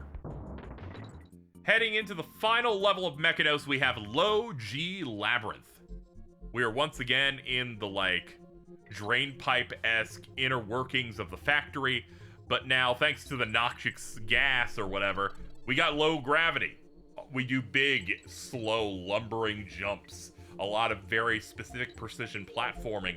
And Quox is back, that horrible purple parrot, but this time new mechanics. You can grab onto barrels and you can like lift them and take out enemies that way. This makes a slow level even slower. Gonna be honest, I'm putting it in It's Fine. Despite the gimmick being good, it's just a bit too slow for me. And I just do not like Quox unless it's Parrot Shoot Panic. That's the only time he's good, and the times he shows up here, not great. Not great. I'm gonna go ahead and put this above Ice Age Alley. That's where I've landed here. It's in the It's Fine category. But let's move on to the real meat, the boss. Entering our third boss in DKC3, we really need a winner, and we've got it with Chaos Carnage. This is set up to be like your big antagonist. This robot that under its head seems to have a Arnold Schwarzenegger Terminator head, and also shoots boxing gloves, and he shoots laser. There's a lot going on here. The concept is you dodge in the first phase under him and try not to get burned, and then he shoots out these little platform blades, and you need to jump up on them quickly and jump on his head. If you don't do it fast enough, boxing gloves will come out and like try to punch you off of it. And in the second phase, its first head detaches, and they stop doing the burning attacks, and instead have you have to dodge laser beams from his helmet visor. Overall, mechanics are cool. I just think it's a giant robot, so it's sick. And it's scary as hell, because it's the first time in gameplay that they have subtitles for dialogue. This game has the characters talk, and it's scary. But also it's like, huh, I don't know if it needs it, but it's neat. Anyway, where am I gonna land on this in terms of bosses? I definitely think it's pretty good. I'm gonna go ahead and put it above Lava Lagoon and below Riverside Race. Onward to World 4 Cotton Top Cove, I believe it's called. It's our water world, and we're starting with Baza's Blockade. Baza, the Barracudas, are coming out of like weird little holes in the sides of reefs in this, and you have to dodge through them in the first proper underwater level for DKC3. And I gotta say, this is weird. I know this is non-standard. I'm not saying this because I don't want to fit in. I like this track more than Aquatic Ambiance. There's just a creepy, mysterious mystique to how it sounds, and it builds such a really great atmosphere that I like quite a bit. Not to say that Aquatic Ambiance isn't also amazing, but I just really like the vibe of this one. In terms of underwater levels, this is a pretty good one. They hit the ground running with this one, and I would say it's, honestly, I would say it's good. I was thinking about putting it in great, but I'm going to do a little bit of reordering on it, just a little bit. But I'm going to put this at the top of good, but we're moving some stuff down. Very specifically, what are the stuff that's getting moved down in the good range? We've got Torchlight Trouble, we've got Elevator Antics, Clapper's Cavern, all of them being downgraded from great to the good range. Probably the last big push I'm going to end up doing, and we put Baza's Blockade right above them. And I'm feeling, I'm feeling pretty confident in this too. I feel like this list is actually coming together in a way that I'm actually like really excited. Like I'm so excited to be able to do the top list at the end of the video. Let's keep going. Next up, we've got Rocket Barrel Ride. In this level, they're rocket barrels. You get in them, then they lift off like a rocket for a long period as we go up in a waterfall themed level. 1, the music, great. 2, the gimmick, very fun. It also has another Parry the Parakeet section that is fairly challenging because you have to match your jumps and make sure that not only can you clear the platform, but you can make sure that the little bird doesn't get hit by the bees that they positioned in there. I mean, it's not required, but I always try to protect the little funny bird, you know? Overall, I would say that this level is, it's good. It's good. I was like, is this in the fine territory? No, but it's definitely low in good. I'm gonna put it above Clam City and below Croctopus Chase. Moving into the third level in World 4, we got Creeping Clasps, and I gotta say, this level is awesome. First, it takes the original look of the first world set of levels, like the very beginning. The water this time looks a bit more like sea foam looking, and it just really looks good set against the more reddish looking parts that you're riding on in the level. And of course, the explosive barrels that have little gangly arms that are always trying to chase you whenever you're on the same rope as them. You gotta time proper platforming. If you fall into the water, an evil fish is gonna start biting at you. It's just so fun to run and see how fast you can do this level. Really speedy, looks great, and shows that they're pushing the game's graphics to the limit because there's a lot of slowdown on this one too, which kind of feels real crunchy in like a satisfying way. I'm gonna say that this level is great. I'm gonna put it ahead of Rattle Battle and below Parachute Panic. Pretty high up there. Our next level is Tracker Barrel Trek. It's another Ellie the Elephant transformation level, but it's a little bit later in the level. It takes up the second half of it. Here we have the Tracker Barrel, which directly tracks like what your current like movement is in the air, so that you can easily do these. You can move left to right as you're going across large gaps in this waterfall themed level. I don't really like the green water for this one for some reason. It just doesn't hit for me, which should be weird because we just came with something that was a little bit more bluish green in the look, but this one just doesn't really hit for me. It also has Ellie's a water shooting mechanics, but overall, I'm not feeling this one. I think it's fine. Yeah, it's fine, but I'm gonna put it at the bottom of it's fine. It's one of those levels that I'm not super looking forward to. If I'm doing that, I should put it in kind of rough, shouldn't I? All right, put it below Necky's nuts. I gotta be honest with myself. I can't always be nice. Closing out World 4 is Fish Food Frenzy. This level is very interesting. We have an animal buddy. It's that evil fish that hates us. Well, now we're taking him as a pet for the level. How it works is, over time, its mood will get worse, and that means its color will change closer to red. When it's red, it will immediately track to you and bite you, and then you'll lose one of the Kongs. You're gonna have to feed it to keep it under control, but you can only feed it certain things. The clownfish, if you feed him those, his mood will get better and go closer to a blue color. But if it eats the urchins, those horrible, like, hourglass-looking ones, it's not good. It's not good, and that will make the mood worse and get it closer to red. So you have to constantly kind of, like, move your Kongs knowing that you got that dude behind you following you so that it doesn't get too close to the bad fish. And sometimes go really fast so that it can't, like, quickly, like, race over to a bad fish. I think it's one of those levels that was, like, slightly harder in the GBA version. But overall, I think the level concept is cool. It's a fun thing that was very hard as a kid when you were really bad at video games. But overall, I would put this in the great category. I will put it above Temple Tempest, which is near the bottom, but still good. Let's move on to a truly beautiful boss. Squirt Showdown is the fourth boss in DKC3 with the order that I did. It's a horrible snail creature that's embedded in a waterfall.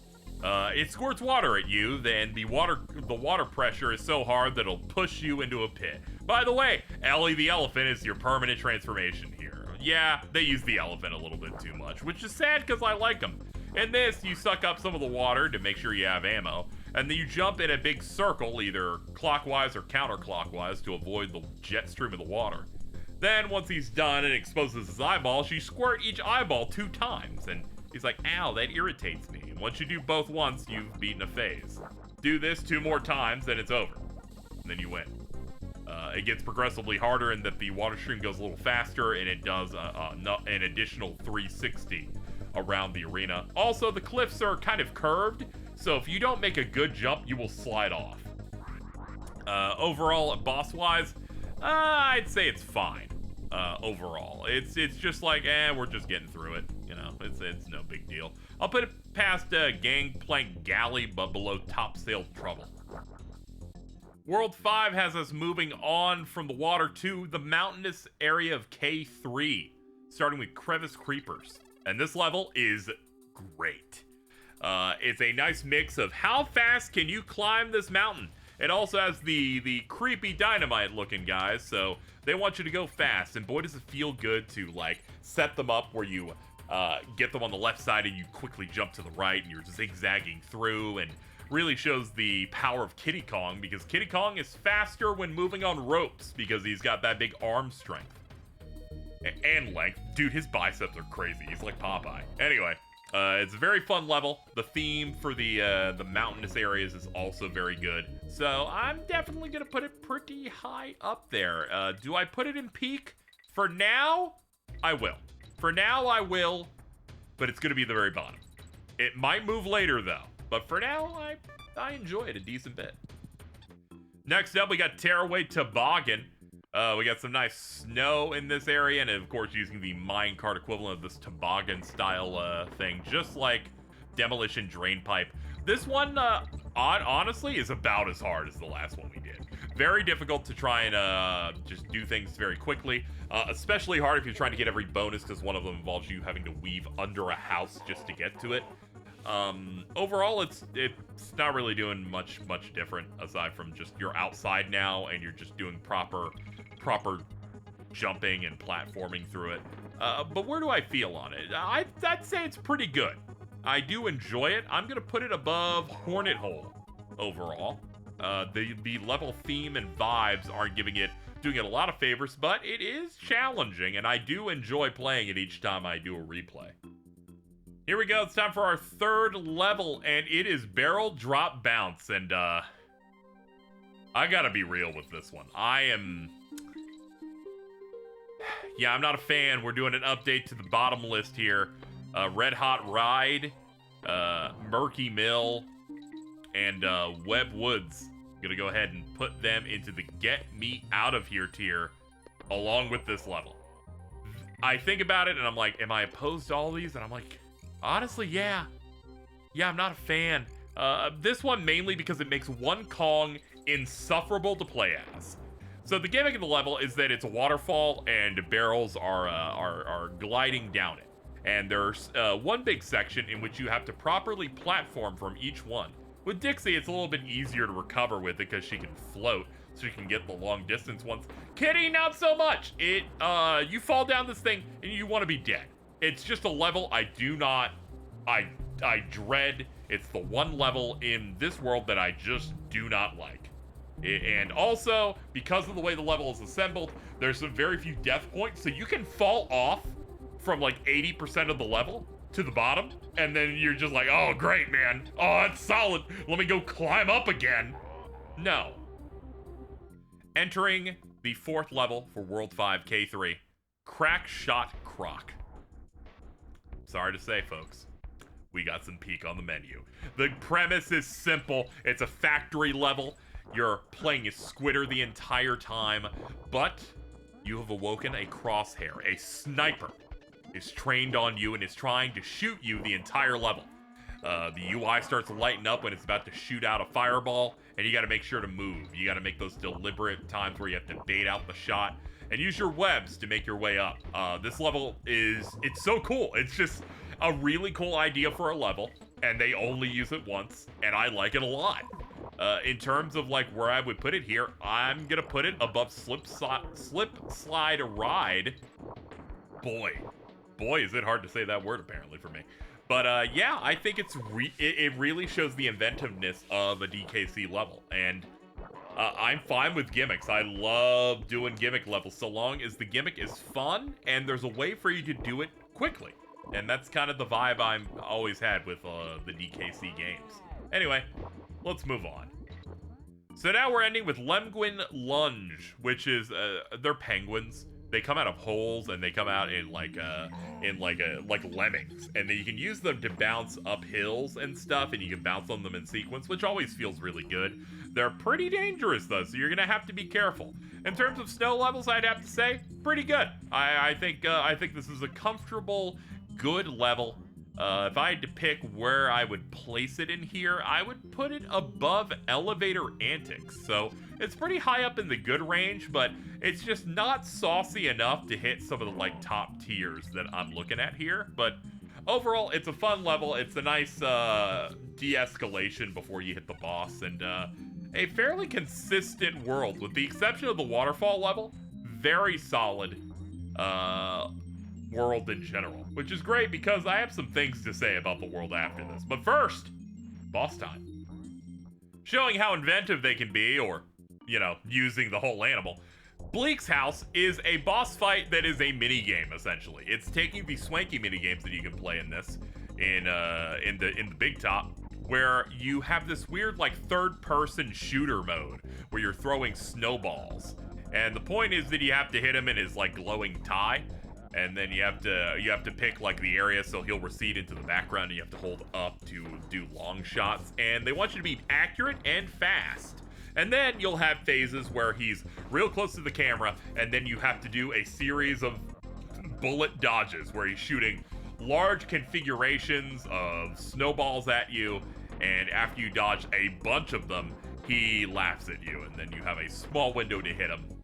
Can be pretty challenging, but I like the pace breaker in terms of boss fights. I don't think it's great.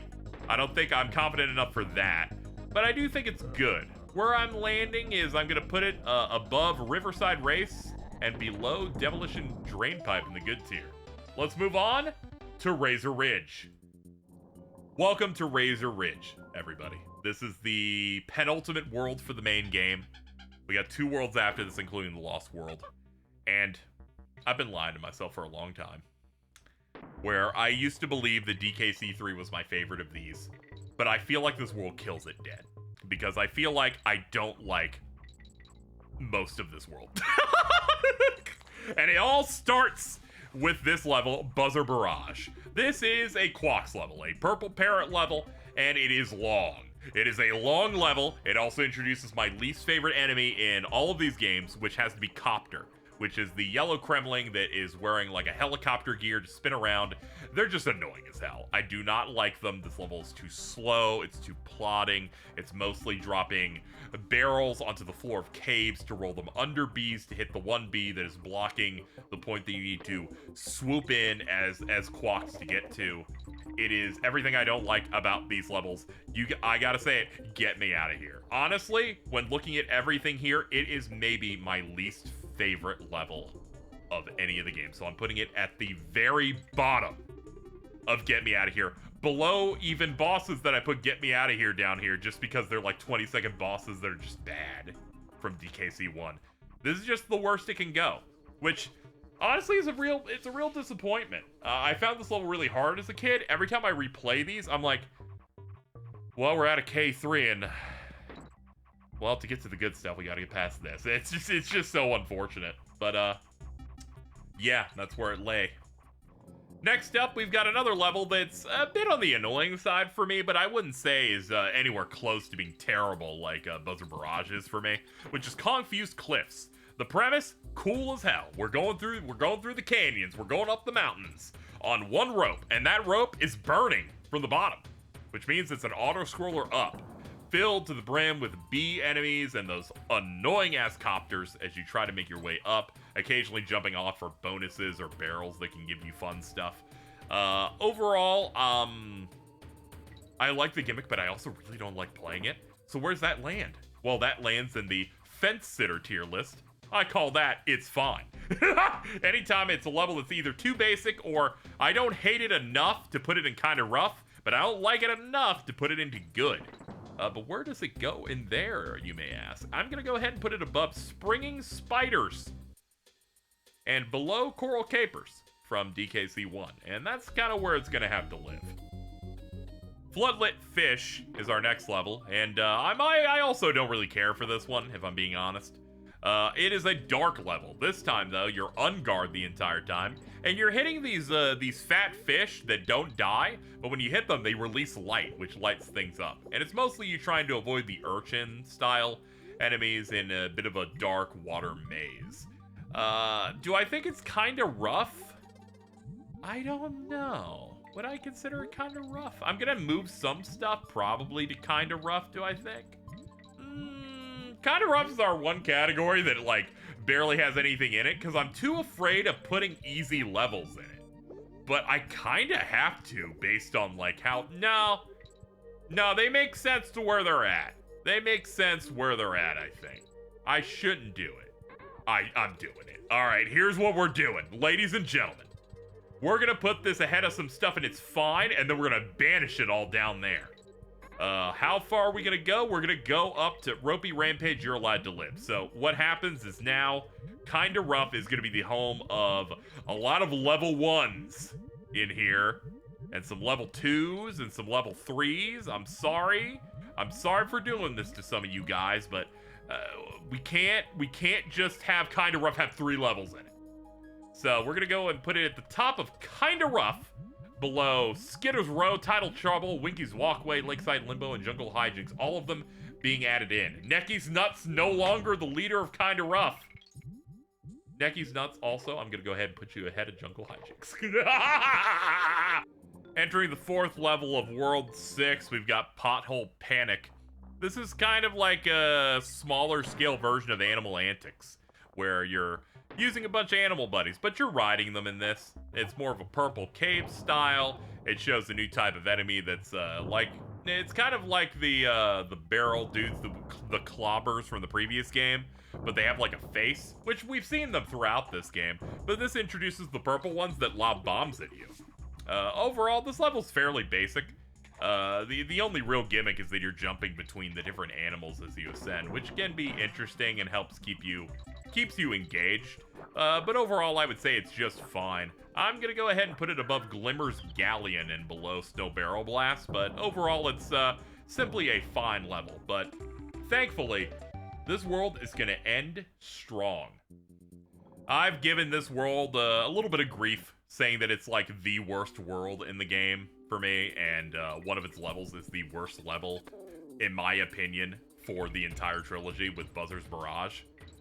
But Ropey Rumpus is a real-ass Donkey Kong Country level, I will tell you that. I love speeding my way through this in the same way I do with Crevice Creepers, but this is even better, in my opinion.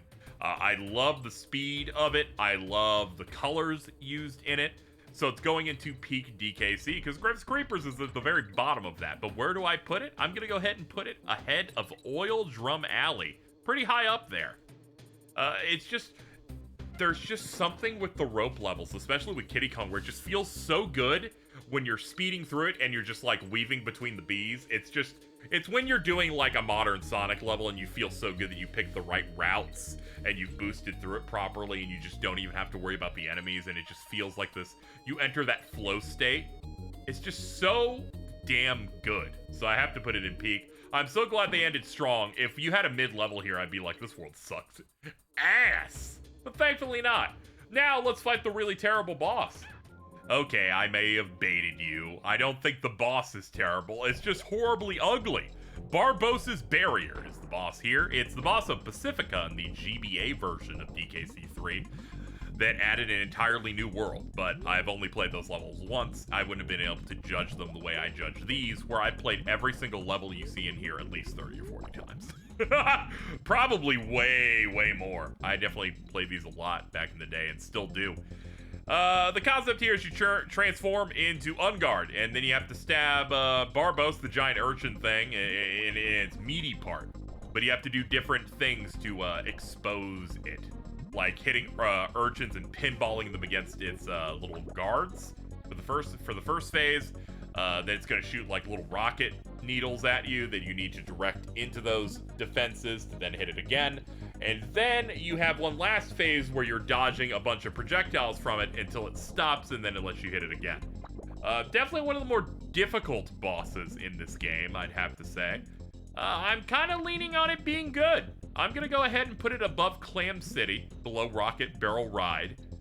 Solid. Solid. I'm glad this ended at least presentably. And here we are. The final normal world of the game, which is, I believe it's like Castle Chaos, it's called. Something like that. Or Chaos Core. Either way, we start with Conveyor Rope Clash, another great level. It's once again about going really fast. It feels like an upgrade from a level I had already talked about that I liked, which was Creeping Clasps, where you're dealing with how fast can you go, but now you have a conveyor belt and you have the new jungle vibe, which is an amazing track. Is this enough to put it into peak? Yes, it is. I'm putting it directly below Crevice Creepers.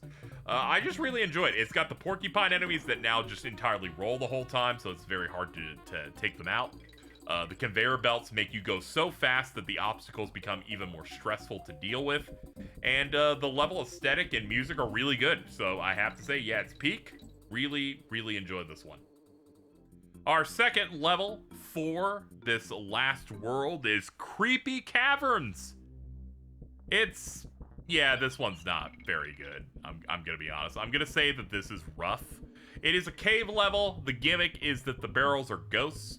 I feel like this would have fit better in the previous game, honestly, of like, ooh, it's ghostly barrels. It doesn't really fit the theme of this world very much, because all this is like, it's just a cave level, and the world's where theme is mostly on the way to the castle. But then again, this goes through a lot of level themes anyway, so maybe I'm nitpicking a little bit there, but the basic concept of the barrels appear and reappear, but they're in different positions of where it's shooting out, so you have to be careful and time it.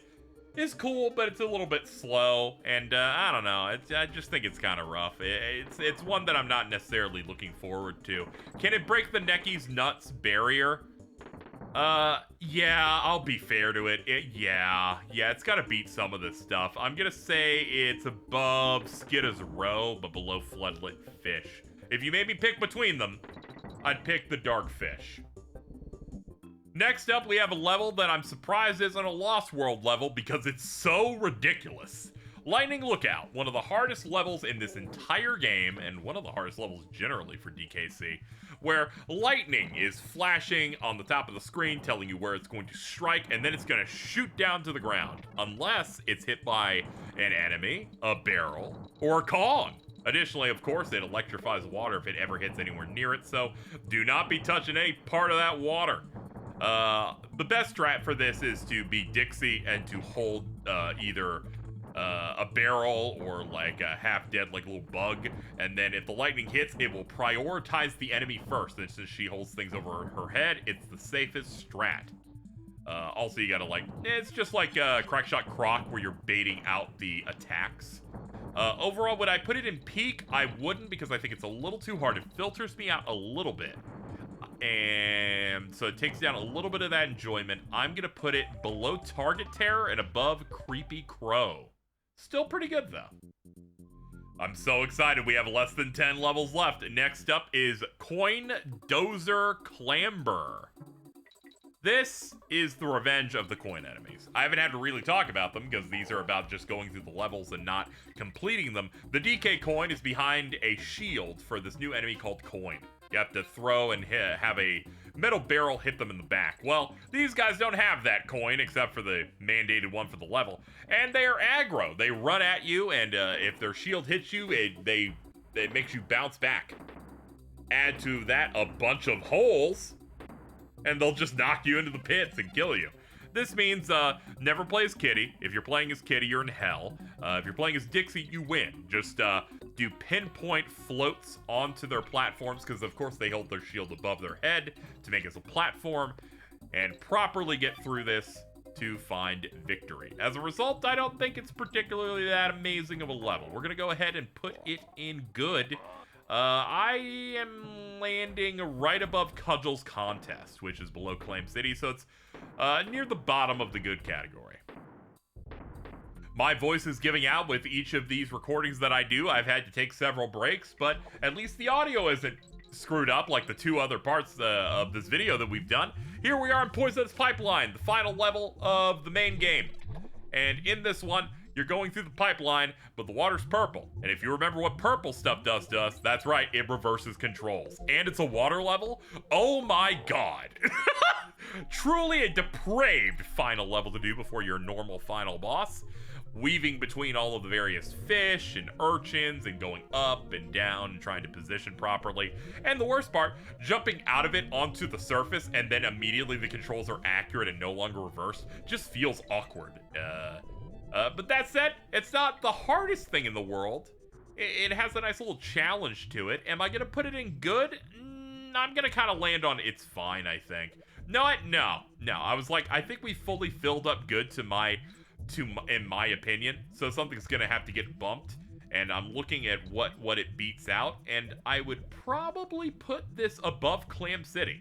All right, we'll put it above Clam City in good, which then will knock Hothead Hop down into the it's fine territory. And that is going to bring us to the boss and the normal final boss of the game. It's time for another K-Rool battle. Here in Castle Chaos, the level starts with a quick phase where you fight Chaos again. You do one hit to his Arnold Schwarzenegger head, and then it rockets out, and then like a gun pops out of it that starts shooting grenades. And you quickly run under it, do one more hit, and Chaos is down for the count.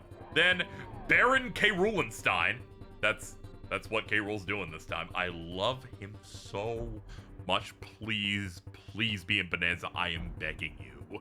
Please.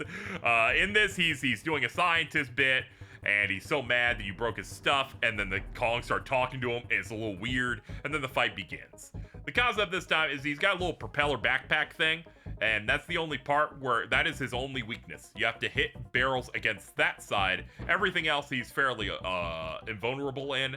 He floats a little bit off the ground, so if you duck, you can't take damage.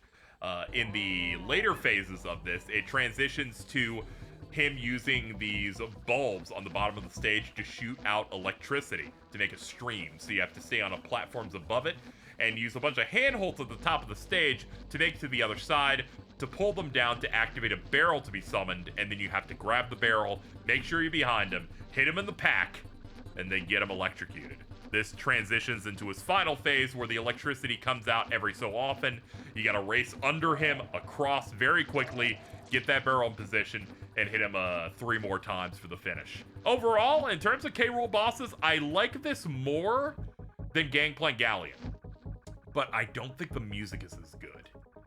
So, as a result, I'm gonna put it directly below Gangplank Galleon, which puts it in the peak DKC. I like all of its final bosses on their first round, especially for 2 and 3. So I feel pretty good about this. Honestly, I'm putting a little space on it. I'm gonna put space on it in that I'm gonna put it below Blackout Basement 1 placement, but it's still peak. That being said, though, Conveyor Rope Clash is gonna have to move down to great, because we filled up this slot a little bit too much in peak. We gotta make some tough choices here. And now, that's it for this world. We only have 6 levels left to rank. It's time to enter Krematilla, the final Lost World. Entering our final world, Krematilla, we start with Stampede Sprint. Ellie the Elephant is our transformation yet again, but this time, the concept is funny. In level 5, Murky Mill, we had those rats that would scare Ellie, and it didn't really feel that convincing as a mechanic to me. Here at the start, these rats are depraved. They immediately go, "Rawr!" and it scares the shit out of Ellie the Elephant. And then Ellie is running at top speed, super speed, for the entire level. And the challenge is jumping and making sure you get through it alive. In addition, getting, I believe, the DK coin very hard in this, because you need to keep the parry key alive at that speed at the top of the screen. Very difficult, but very fun. Do I put it in great? Nah, I'm thinking good. We're gonna go ahead and put this above Bleak's house, which is gonna allow certain things to move into its fine territory as I slowly try to make this list more of a square. I try to equal it out as much as possible, just because it makes more sense there. You can't have everything lopsided on a tier, you know? You gotta make some tough choices. All right, our second of the Lost World levels is Crisscross Cliffs. This one's not very good, in my opinion. It's just not very interesting. So the concept is you've got barrels that are shooting up from the bottom of the screen, and if you jump onto them, you'll bounce.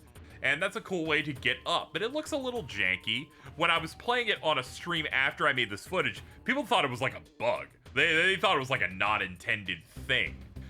You also have the barrels that can change their properties from metal barrels to, say, explosive ones. You'll need those to break through some of the bees, but there are some alt routes that make it so you don't even have to deal with the bees anyway, so it feels like that mechanic isn't fully used to its full potential. So as a result, I kind of feel like it's fitting into the kind of rough territory. That being said, I'll put it at the top of it, but overall, I don't think it's that great in terms of, its mechanics and what it sets out to do. Next up, we've got these experimental pit bull / pugs in the form of Tyrant Twin Tussle. I think they're called Cluff and Clout. They're these horrible mutoid-looking Kremlings that look like the characters in the Baki anime on Netflix. They either charge at you together or they leapfrog over each other. The only way you know what you need to do with them is when the ground is marked with bananas. When it's not marked with bananas and they're doing a jump, they want you to jump in between them after one of them has done it. You gotta weave in between. That can be challenging and can be satisfying, but overall, I don't know. It's fine. It's fine. I kind of wish these enemies were introduced a little bit earlier instead of being at the end. I remember never getting to the Lost World for the longest time, and you beat the game and they're in the credits. I'm like, who are these guys? In terms of being fine, though, I think I can put them, I'll put them above Stop and Go Station. That's kind of where I'm feeling for this. 2 more normal levels left, and here we have Swoopy Salvo, and I'm sorry to say, This one is also just fine. It's a treetop level. You're climbing up, but this time, the various little swoopy woodpeckers that were, you know, you kind of saw them in levels, you could use them for certain secrets, are now more aggressive. You either bounce on them or you try to weave between them. They come out in like orderly streams, much like a Lemguin lunge. And overall, this level's just fine. I mean, the forest levels are just fine in general from their aesthetics, so you know, it does not move me. I am not moved by what we have here today. But where's that gonna put it? I'm gonna put it below Barrel Cannon Canyon, and it's fine. And that's just where it's gonna have to live. At this point in time, the tier list is perfectly filled, and we have 2 more levels. It's gonna make it look so grody and gross, but we're gonna have to do it. Let's move on to the final normal level that is not normal at all. Rocket Rush is the final standard Donkey Kong Country level in the trilogy. If you don't count the new ones they made in a GBA port, which I don't. Here we are, we jump into a rocket and we have to go all the way down, burning enemies with our exhaust and trying to pick up cans of fuel to make sure we don't run out and crash and explode. Then the second half has us ascend from the bottom all the way back up. Very difficult. The second half basically only allows you to make maybe 1 mistake, and it's a lot of memorization of like how to baby the left and right directions to get it where you need to go. Definitely one of the more interesting mechanics they have. I know in the GBA version it's way worse. Like, you can kind of hit enemies without exploding, and I believe they explode when you touch enemies in that one. It's a little bit more difficult. But overall, I would say that this level is good.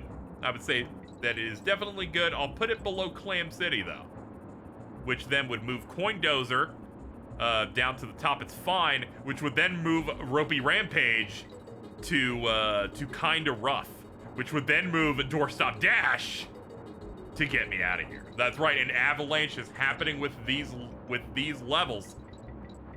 But it's time for only one more. That's right, baby. The final level, and then I can be free.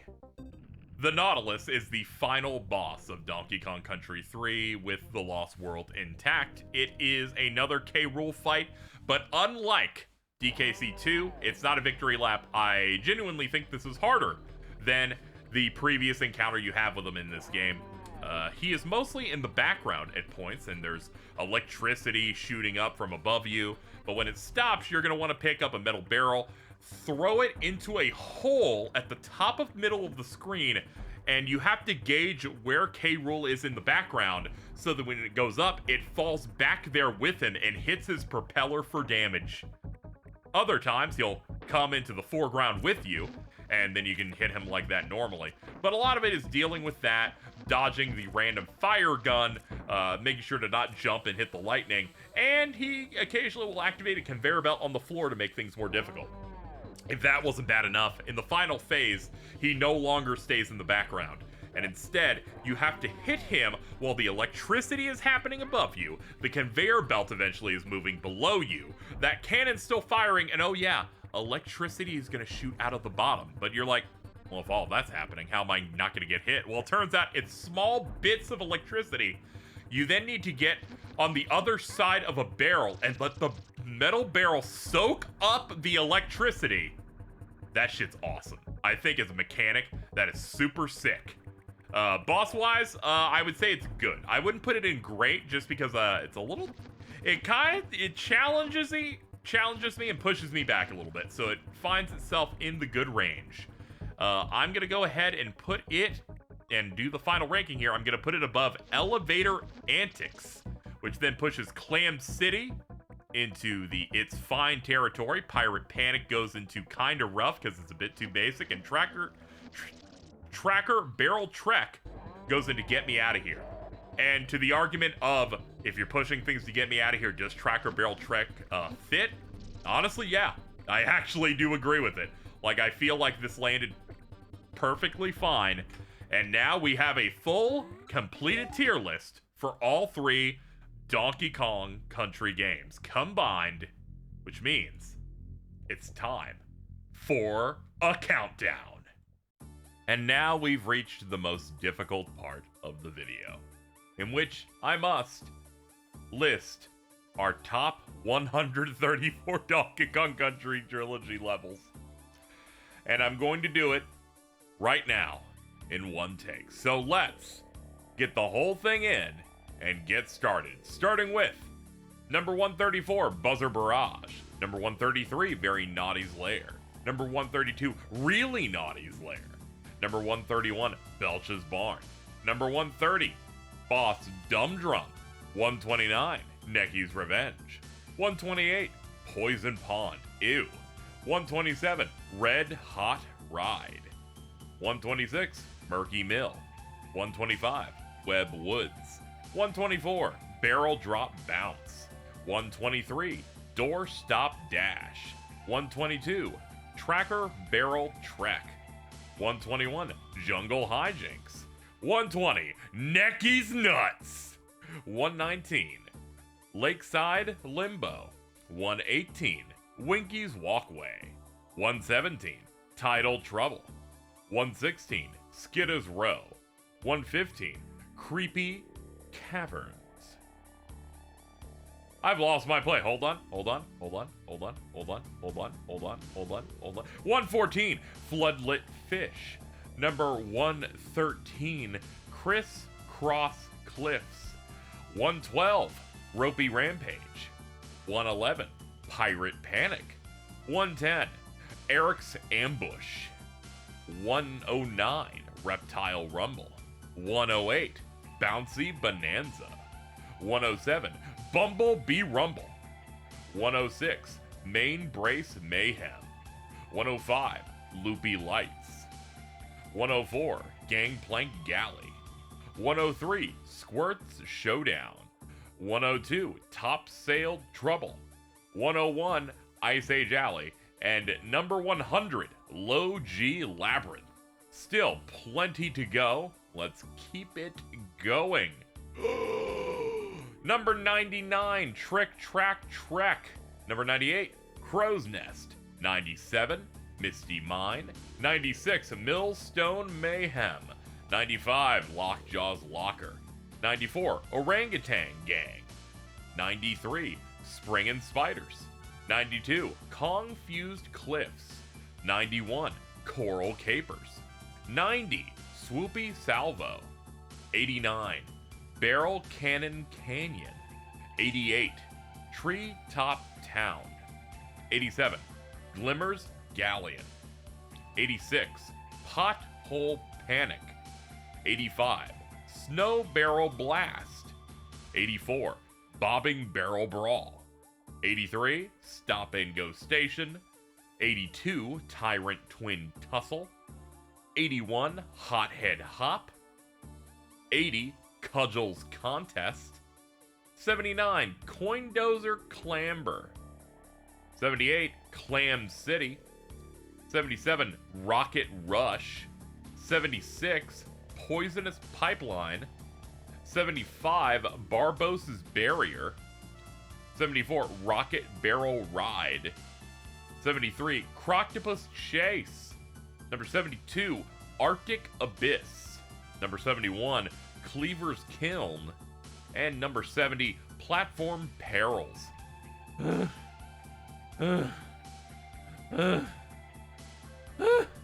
Number 69, nice, Rope Bridge Rumble. I'm shooting ropes, all right, baby.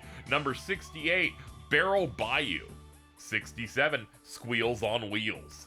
66, Black Ice Battle. 65, Vulture Culture. 64, Blazing Bazookas. 63, Chain Link Chamber. 62, Crocodile Core. 61, Mudhole Marsh. And number 60, Crockhead Clamber. Following up with 59, Squawk Shaft. 58, Hornet Hole. 57, Tearaway Toboggan. 56, Lava Lagoon. 55, Chaos Carnage. 54, Riverside Race. 53, Bleak's House. 52, Stampede Sprint. 51, Demolition Drainpipe. And number 50, Clapper's Cavern. Oh man, Why did I do this video, dude? This is not, just do supercuts, man. 49, Elevator Antics. 48, Nautilus. 47, Lemguin Lunge. 46, Torchlight Trouble. 45, Baz's Blockade. 44, Barrel Shield Bust Up. 43, Clobber Carnage. 42, Temple Tempest. 41, Fish Food Frenzy. 40, Jungle Jinx. 39, Slime Climb. 38, Fireball Frenzy. 37, Minecart Carnage. 36, Manic Mincers. 35, Ghostly Grove. 34, King Zing Sting. 33, Fiery Furnace. 32, Animal Antics. 31, Creepy Crow. And then number 30, Lightning Lookout. We're getting there, folks. Number 29, Target Terror. 28, Ramby Rumble. 27, Forest Frenzy. 26, Rattle Battle. 25, Creepy Claps. I can't say that word for some reason. Moving on. 24, Parachute Panic. 23, Conveyor Rope Clash. 22, Crevice Creepers. Number 21, Tanked Up Trouble. And number 20, Cannon's Claim. We're almost there. Oh yeah. 19, Screech's Sprint. 18, Toxic Tower. 17, Minecart Madness. 16, Haunted Hall. 15, Oil Drum Alley. 14, Ropey Rumpus. 13, Rickety Race. 12, Bramble Blast. And 11, Ripsaw Rage. That brings us to the top 10 best of the DKC trilogy for me. Starting with number 10, Castle Crush. Number 9, Slip Slide Ride. Number 8, Crack Shot Croc. 7, Castle Chaos. Number 6, Blackout Basement. Number 5, Gangplank Galleon. 4, Gusty Glade. And our top 3, with number 3, Windy Well. Number 2, K-Rool Duel. And the number 1 and the top of my ranking for Donkey Kong Country Trilogy Levels from DKC2, Bramble Scramble. Oh my god, it took 8 minutes to read all 134 levels, but we have done it. We have survived. This is it. I have finally finished narrating this video. I don't know how long it'll be. I have not cut it together, but if I've done all of this correctly, that should be the easiest part by far, I hope. This has been a ranking of all of the Donkey Kong Country Trilogy levels. I hope people enjoyed the video.